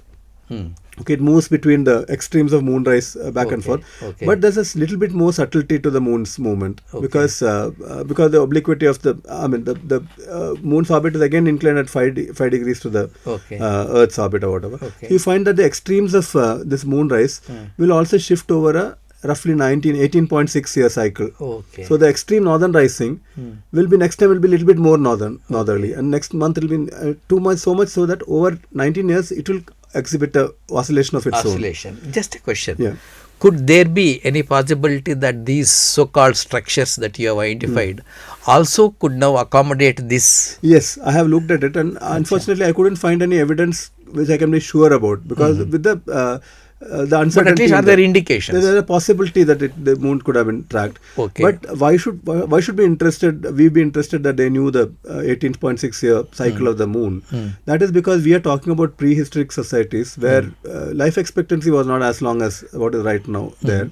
And it's in this pre-literate society, how do they transmit the knowledge? Even to get this knowledge will require a few decades. No, but the knowledge gets accumulated orally over time. Yes. Though individual may not live for long. Yeah. On an average lifespan. It will give us a lot of ideas about what kind of very nuanced knowledge was acquired and transmitted. Yeah. So if we can find, so that is where the importance of understanding these. So in other words, there are also indications that this neolithical structure might have tracked the moon movement. Yeah, it's also possible. I have examined that in my PhD thesis. Acha. Okay. Any other issues about these observatories? Only they could have even looked at the bright stars. The reason why most of us do not look at stellar astronomy in these monuments is that there are enough bright stars in the sky, and there's a movement of the sky called of the Earth rather reflected in the sky is called the precession, where the Earth's axis describes a circle like this, like a wobbling top, which describes a circle over 26,000 years, which means that every 72 years there's a 1 degree shift in what you're seeing there. Okay. So given the date ranges which are available in archaeology, there's enough uncertainty that we can fit some bright star or the other. So it will not be reliable, which is why people don't. But I'm sure that they did notice the stars and planets too. Yeah. Again, if you now relieve ourselves from our arrogance that only we know, maybe they were, but it is difficult to prove. Perhaps they would have definitely known, because these are things that you cannot miss because you live in contact with nature. Unlike us, where in Bangalore you cannot even see the night sky, the stars in the night sky. So they were definitely seeing these things. Now coming to this Hanumasagar alignment, 2000 stones in matrix of rows that are disjointed. What could that be? You still feel that also could be an astronomical thing? That's a prime. If you ask me, if I'm looking at megalithic structures which have got definite connection to astronomy, stone alignments are the prime candidates, more than cysts, and because cyst orientations I have studied in many sites, there is no consistency. For instance, I was telling you that Hirabankal is pointed to all directions on the compass. Same thing in Meguti Hill. This site, Malasandram, is pointed cardinal east, and there are sites like Rajankul which are cardinal south. So there doesn't seem to be a consistency in this. But stone alignments are prime candidates because they can be used to track the progress of any heavenly body along the horizon. Has there been any work done there on the Hanamsagar? Unfortunate part is that before we could study it in detail, it has been removed. I will tell you the reason why I came to this Hanamsagar being astronomical or otherwise. When I was collecting literature for my novel, as I told, there was one argument someone gave that these are actually not in any way related to the astronomical things. They must be recent as preventers of the horse movement. Oh, okay. That is... You are aware of it? Can you explain? Yes, yesterday somebody sent me a picture of some site close to... somebody sent me photographs of alignments like this and said, what are these? So Robert Brubaker, who plotted the the positions of the megalithic sites, he has done a lot of work on Vijayanagara fortifications. So if there is this was the Kammata Durga, which is near Hampi. That is what they have shown. So when there's a fort there, and when you have and these forts are usually on this little isolated granite hillocks called Inselbergs, surrounded by plain land. Okay. And you can see for a long distance advancing cavalry or something like that. Okay. So when they come close by you, if they're coming on their horses, they are on you before you can get prepared. So to stall them, you put these horse stones, as they're called. Okay. Okay, so that is usually near some sort of fortress or something like that. Yes. Whereas I mean, just for the viewers yes. to get clarity on this, so these stones are kept so that when the horse are not moving, they are obstructed. They cannot have gallop. So their right movement is halted, hampered. So that there are preparations inside the fort. By that time you can get so ready. That is the argument I read in one of the papers. And that is there for things like Kamada Durga Bode. So it looks like Hanam Sagar to a uninitiated eye. I say. Looks the same thing. But then there's a case here that you have a granite Inselberg here, and surrounding it you have the horse stones. Okay, so in other words, there is a fort and those horse stones. Hanam Sagar does not. There is a fort called Rayanapal, but that's very far away. Okay. And Hanam Sagar is actually, instead of a isolated hillock, there's a hillocks which are forming a chain. Okay. And a sort of a C shape there, with entry only from the south. Okay. And it is in the plain land encircled by the hills that you have. So this cannot perhaps serve as horse holders. And the separation is much larger. The horse stones are kept much closer together. Okay. Hanam Sagar separation, horses can easily gallop through. It won't impede them. Okay. Sadly, no one has worked anything on that. I mean, I had surveyed the place in 2008 when I had been there. So there was no time. We had only half a day to do things. So we took some random surveys within which seems to suggest that it is not a grid. It's not a grid. So from the western hillock, I've taken a photograph which shows the far end. They kind of turn away towards the west. Okay. Unfortunately, we do not have satellite images also that can track. We can look at that. That is the only hope I have. But at the time when they were completely undisturbed, let us say 20-30 years ago. Google Earth images, earlier images show in certain areas, shows images. Maybe you can perhaps try it so out. That's what I'm trying to do now, trying to obtain satellite images. Good luck for that. Thank you very much. So now that this Hanam Sagar stones are so much disturbed, that brings me to a general question of how well are we preserving all these, megalithic burial grounds, dolmens or cysts, how badly they are being treated. Is there some program to now really conserve them? No, not really, because one is they're very ubiquitous. They're all over the land. For instance, if you look at Bangalore's history, there are reports of megaliths in Belandur, for instance, which you will not find any trace of right now. So in Bangalore, Managondanahalli was a site which had cyst burials as well as large menhirs, which Professor Sundara has documented. They have been completely gone now. In Bannerghatta they were there. Bannerghatta, they're still there. They're still there. So because it's a national park and it's protected, so you have them still there. So things like that. Vibhuti Halli, the stone alignment is preserved because it's a forest department nursery. And Malla Sandram is protected because again it is forest department land. Great. At least there are some places where they're protected. One can still conserve them. Fantastic. I want to now move on to another aspect of your study, that is relating these megalithic structures to the temples. Let me now come from the astronomy itself.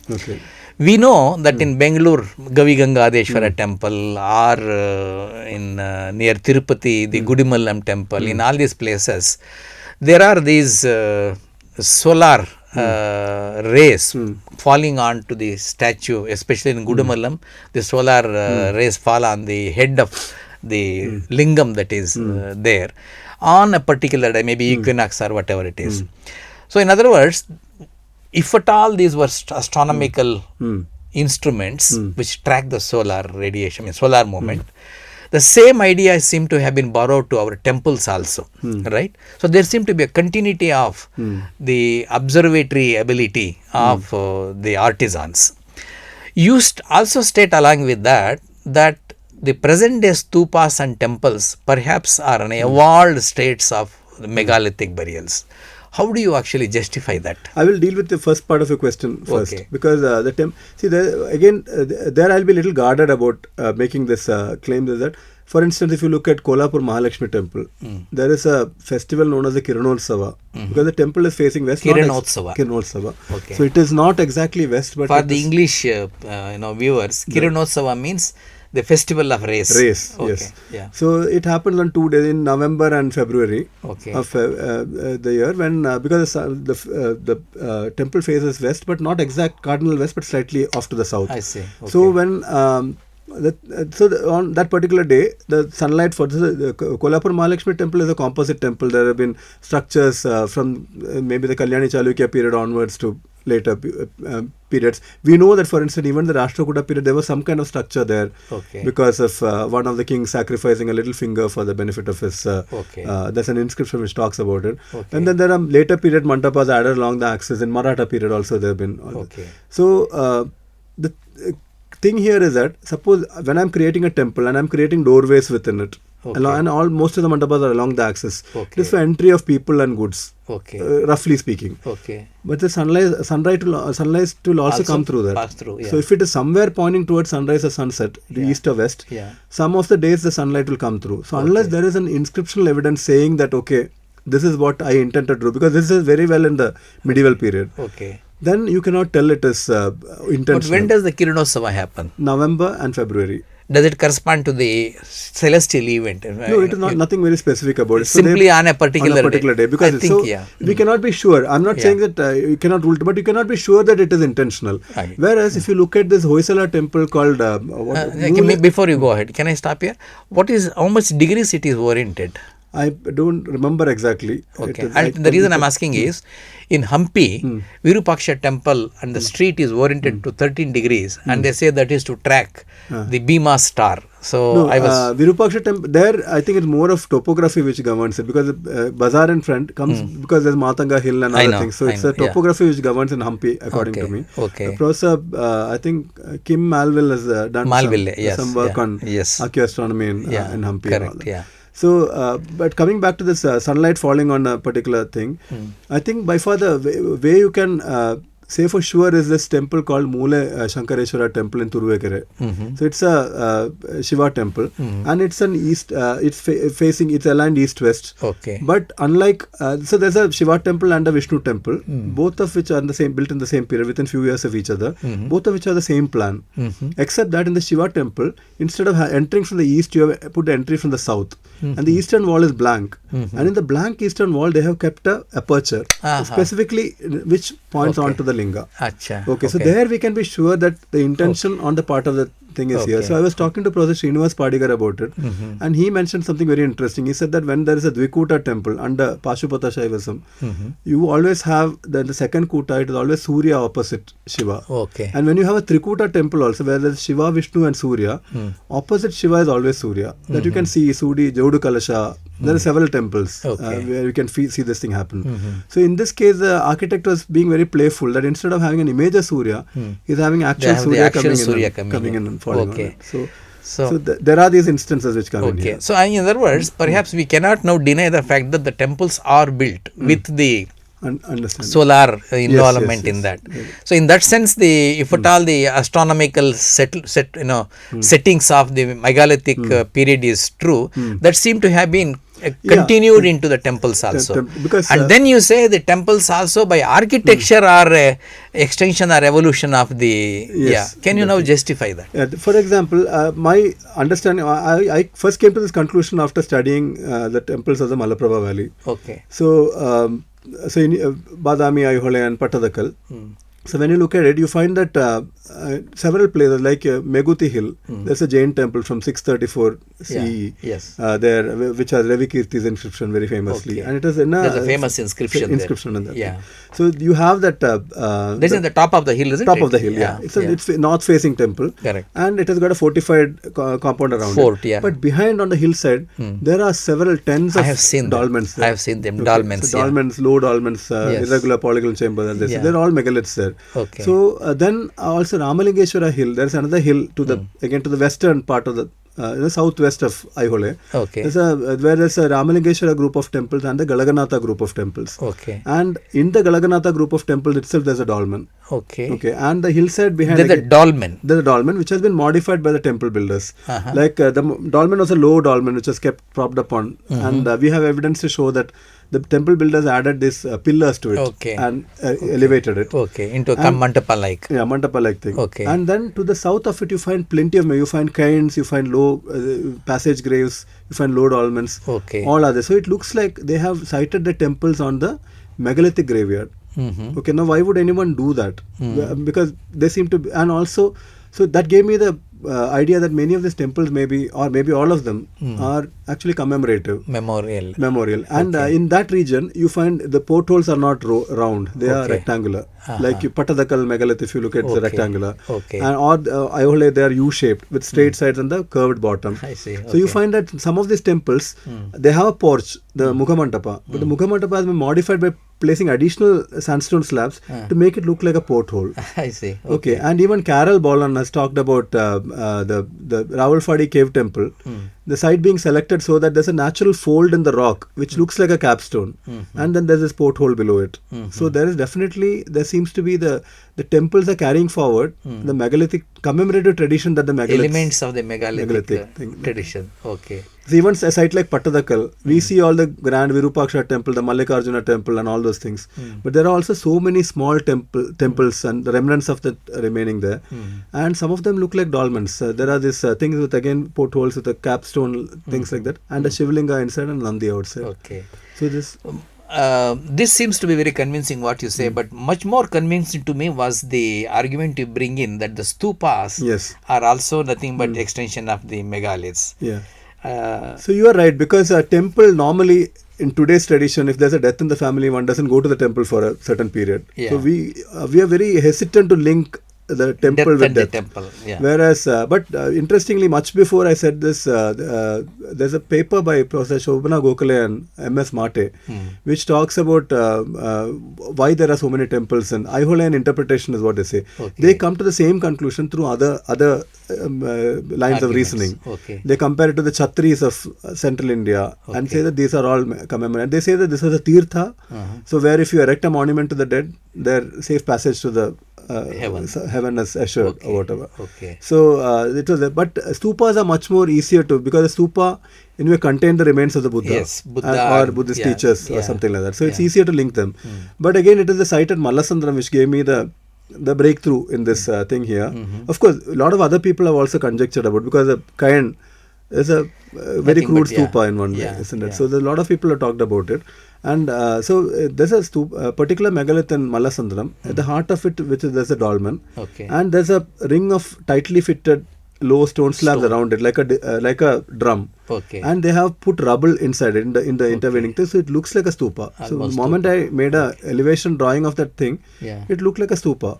And there's a central relic chamber in which there are remains of the dead. And there's a thing here. I saw that photo. It's very clearly, it's a mini stupa in some sense. You can call it a proto stupa if you want. Somewhere between. And then that set me along this thing of looking at megaliths, cairns largely.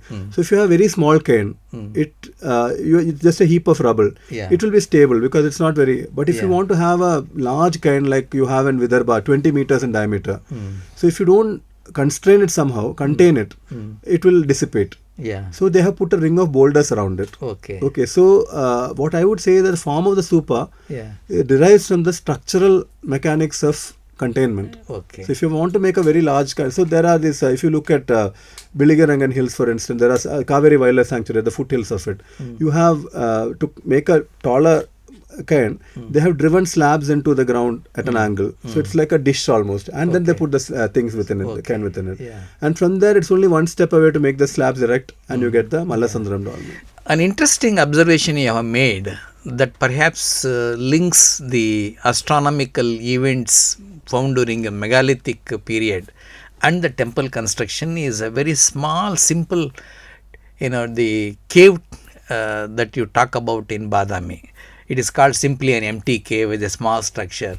But then you show that it seems to have been constructed actually to trap the solar light throughout the 365 days. Can you explain? But perhaps that will link the missing gap between the megalith and the temple period. Badami Chalukyas constructed the first monumental structures in stone in southern India. So their Raja cave excavations are very famous. Everyone goes to Badami to see the cave numbers 1 to 4, which are very large. But what I'm going to talk about is a very small place, which is near the Bhutnath group of temples. There's a boulder called Panchalinganapadi. You know, that's very spectacular because there are these two later period temples which are situated on top of the rock. But the base of it, there is a little rock cut feature, which is not more than 1.5 meters wide and maybe about a meter tall and maybe 90 centimeters deep. So when the first time I went to Maadhyama and I spoke about it to people, the security guard told me that every day the sunlight falls in this cave. Achha. So it was like a legend, and I wanted to check whether it's really true, because many times these legends are not true. So and also because there is a huge hill range in front opposite of it. Yeah. So the backdrop to the Buddha temple is this cliff of sandstone. So the sun, only when the sun comes over that thing, it can fall into this thing. So what I did, I measured the whole thing and I modeled it on a CAD software, and I found that it is actually true. Even on the extreme northerly rising and the extreme southerly rising, there's a little bit of sunlight which falls into this cave. So it's easy to show that if this excavation was in any other place than this particular place, it would have been not possible. So it was planned and done. I'm fairly sure about it. And what gave me a clue to this was that very close to it there is an unfinished image of Surya. And a boulder which is very close by to that. And in the vicinity there is that famous little cave of Koshtaraya, as they call it, where you go into the cave and then you find that there is this image, a seated image, which various people have interpreted as Buddha or Mahavira. And I think Henry Cousins has said that it is actually it's actually an image of a Chalukyan king. The local legend goes that the Chalukyan king, I think it is Kirtivarman II that people refer to, had leprosy. And he used to stay in that little cave and bathe in the Agastya Tirtha and presumably pray to the sun god, because that's always that connection between sun curing leprosy. And this cave might have been constructed as a sort of a thanksgiving for that. And by the side of that cave where this Kirtivarman II statue is there, there is sun. That's empty cave is there. So empty cave. The empty cave, it got so named because most of the construction, like I told you, the cave temples are very large things.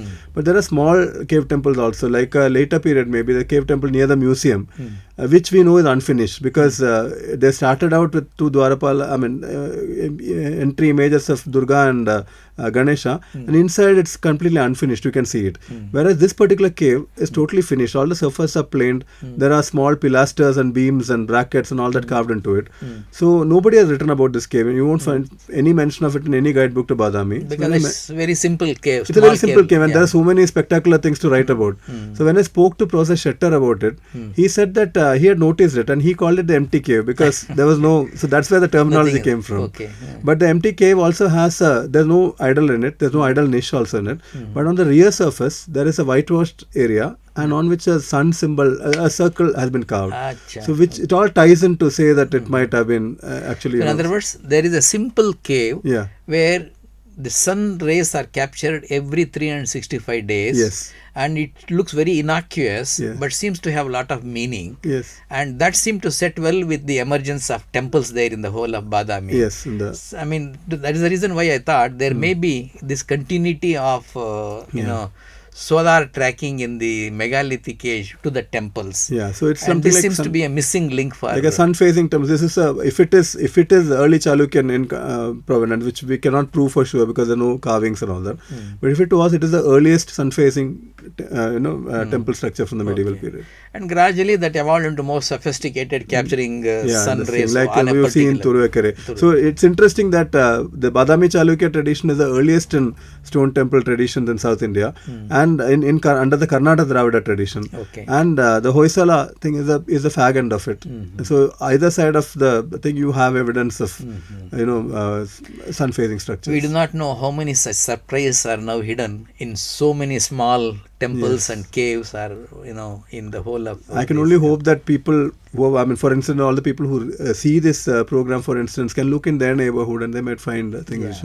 When you were talking about the alignment of stones in Hanumasagar, I also remember you have mentioned somewhere some legend about why those stones are there.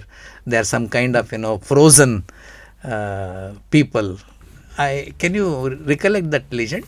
I had, when I visited Hanumasagar in 2008, when I spoke to the local people, because what is their explanation for these stones? So they had a very interesting story. They said that there used to be a golden cradle, Mangara Tottulu, suspended between rocks on the on the hills which surround the site. And an invading army came over the hills to capture to steal the golden cradle. And when the leader of this thing touched the golden cradle, they were all turned to stone. Oh, all of the whole army. Army turned, that's which why explains the great placement about the orderly placement of it.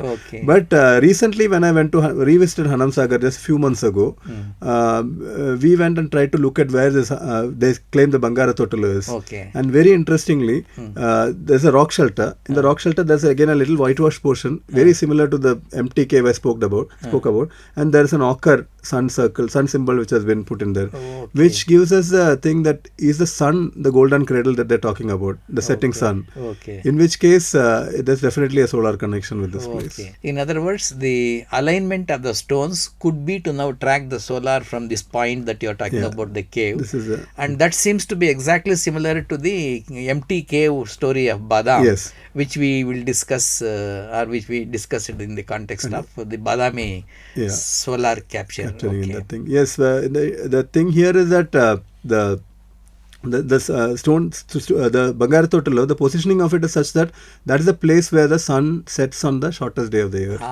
So that kind of ties up very similarly to Nilascal what happens and all that. So it kind of has a definite astronomical connection according to the legend. Yeah, the reason why I think stupa seems to be a clear evolution of the megalithic burial kinds into the present day stupa is, if you go to the Himalayas, when you are walking and if you are in a group and if someone dies, you can't carry the body, so they put there and some boulders or small stones are kept like a heap and they forget about it. Number of those stone heaps are found there. And if you want to make it slightly permanent, you have to support it by providing stone slabs all around it, which becomes kind of proto-stupa, which is what you are telling in Mallasandra. And even by function, what is the function of burial? So, and that's what Buddha eventually also was put into. So everywhere all over the world, stupas are nothing but the burial grounds with a heap of stones with supporting structure. So as you rightly told, the physical consequence of making a permanent structure for the heap stones is what the stupa actually. Yes. And so, very interestingly, even a dolmen look like a stupa actually in some ways, because we see today all dolmens have been disturbed. So most dolmens, like I was telling you about this, there's a box-like structure at the heart of it, and then to prevent outward collapse, they'll keep rubble wall, and there would be another slanting stone kept on top of it. So it looked like a small heap only from an intact dolmen look. Some parts of Meguti Hill dolmen still look like that. I see. So ultimately everything comes to a mound. And so if you want to now scale up this stupa to a huge thing, it becomes the present day stupa. So in other words, we see that the megalithic culture, megalithic constructions and megalithic life seem to be still alive with us even today in the form of those memorial temples or stupas or the way in which we are now worshipping our ancestors every year through Pitru Paksha.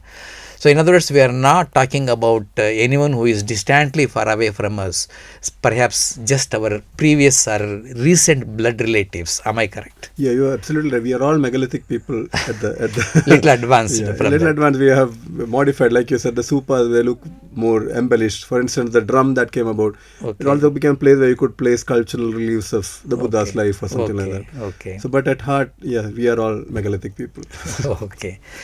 Thank you, Dr. Sri Kumar. It was wonderful talking to you on this range of issues. But before we end, I like to now tickle you on another issue. You speak about Jakanachari. And of course, construct a series of legends there from Daedalus. Daedalus. Now, can you now explain the argument you have provided there? Because we are talking about the artisans and the temples and Jakanachari. I like to now probe you onto that. Before we go on to Jakanachari, let me start with where it came to me. So I come from Kerala, and we have a legendary craftsman there called Perintachan. So Perintachan just means master carpenter, because in Kerala most of the temples are made of wood and laterite base and wooden rafters and all that. So Perintachan, the legend is that he was he had very inventive craftsman and very well respected throughout. And he had a son who started eclipsing him in his abilities and fame. And so there's a little jealousy that comes up between the fathers. Conflict, Conflict which comes into this. Okay. And so when father and son are working on a temple roof, and the father is working at a higher level, he drops a chisel, which kills the son. Okay, so that's like a tragic story which we come up, and there's so many temples which are attributed to Perindachan. I'm not going into the legends of his origin and all that, but the Uliyanur temple is where the town where he grew up and all that. Okay. So then when I came to Karnataka, I found the story of Jakanachari, where then again father-son conflict. Thing is there, though they don't know each other initially when that thing happens. Okay. So then in Konark, there is this legend of Dharmapada. So again, it's very similar to Jakanachari thing, in which the mother is pregnant when the father leaves to build Konark temple, and it takes a long time. The son grows up and he's a 12-year-old boy when he comes to Konark to meet the father, and the father is overjoyed initially. But then at night the boy hears that all the craftsmen are worried, they're not able to fit the kalasha at the top. So the boy says, let me try, and then he does it. So then the craftsmen tell the father that what if the king knows that a 12-year-old boy solved what we couldn't do? We will be humiliated. If the king knows about it, he will respect the boy and not all of us who have been struggling here for long. So they say that that famous thing about what is more important, one son or 12,000 lives of 12,000 workers. And according to one part of the legend, one version of the legend rather, the boy commits suicide by jumping off the shikara. Another one, the father throws him from the top. So then, there are also a couple of other, Vettu and Kovil in Tamil Nadu, and also Simhachalam in and that you relate to Daedalus. So that all this is, if you look at the details are different, but the thread which is running through is the same. There's a father who is very talented, there's a son who is rising in talent. Senior and junior. Yes. So then there's a conflict and a tragic resolution. And this is there in Daedalus. Daedalus we know today for the Icarus legend, where his son flies too close to the sun. And the wings of wax melt and he falls down to his death. But there's a dark story behind Daedalus. Before he comes to Crete, he was in Athens, where his nephew Talos, who was very talented, and he's so jealous that he throws him down from a building and kills him. So it seems to be, again, this legend seems to have traveled. All over the world. Just as the Menhirs the Dolmens have traveled. So this legend seems to have, we don't know, we don't want to go into where it came up first and all that. But it's a pattern that seems to be there everywhere. And there is a little bit of historicity to the Dharmapada legend. Because people have found a bunch of... Dharmapada means the Konarks. The Konarks thing. Because they have found a palm leaf manuscript, 2 or 3 versions of it, which is actually a statement of accounts of the building of the temple. So we actually have the real name of the artisan, his son and all. So the main artisan, his son was called Dharma. But he was not a 12-year-old boy. He was an architect in his own. So he is there throughout this thing, that he did this particular job, and for that he was paid so much and all that. So there was one thing in which the Kalasha is being placed on the top, and these are huge structures. Like Konark was much bigger than Lingaraj and all those things, isn't it? Or Jagannath.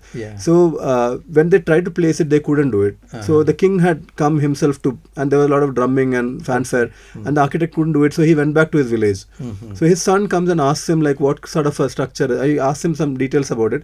He comes, measures the whole thing, and overnight, working by the light of torches, he fashions an additional element. I think the foot of the Kalasha couldn't sit into it. So he added above the element that's called a kapuri. He placed a small band of structures where it could fit in. Support it, And just to conserve the father's, to maintain the father's prestige, they sent him home that night itself on an elephant back, with properly rewarded. He was also paid a large amount of money, which was accounted as something else in the official accounts. And that they sent him back in the dead of the night itself to the village, so that the father's image is so this little story they've adapted to the main narrative and created the story. So. What you say seems to be the fact.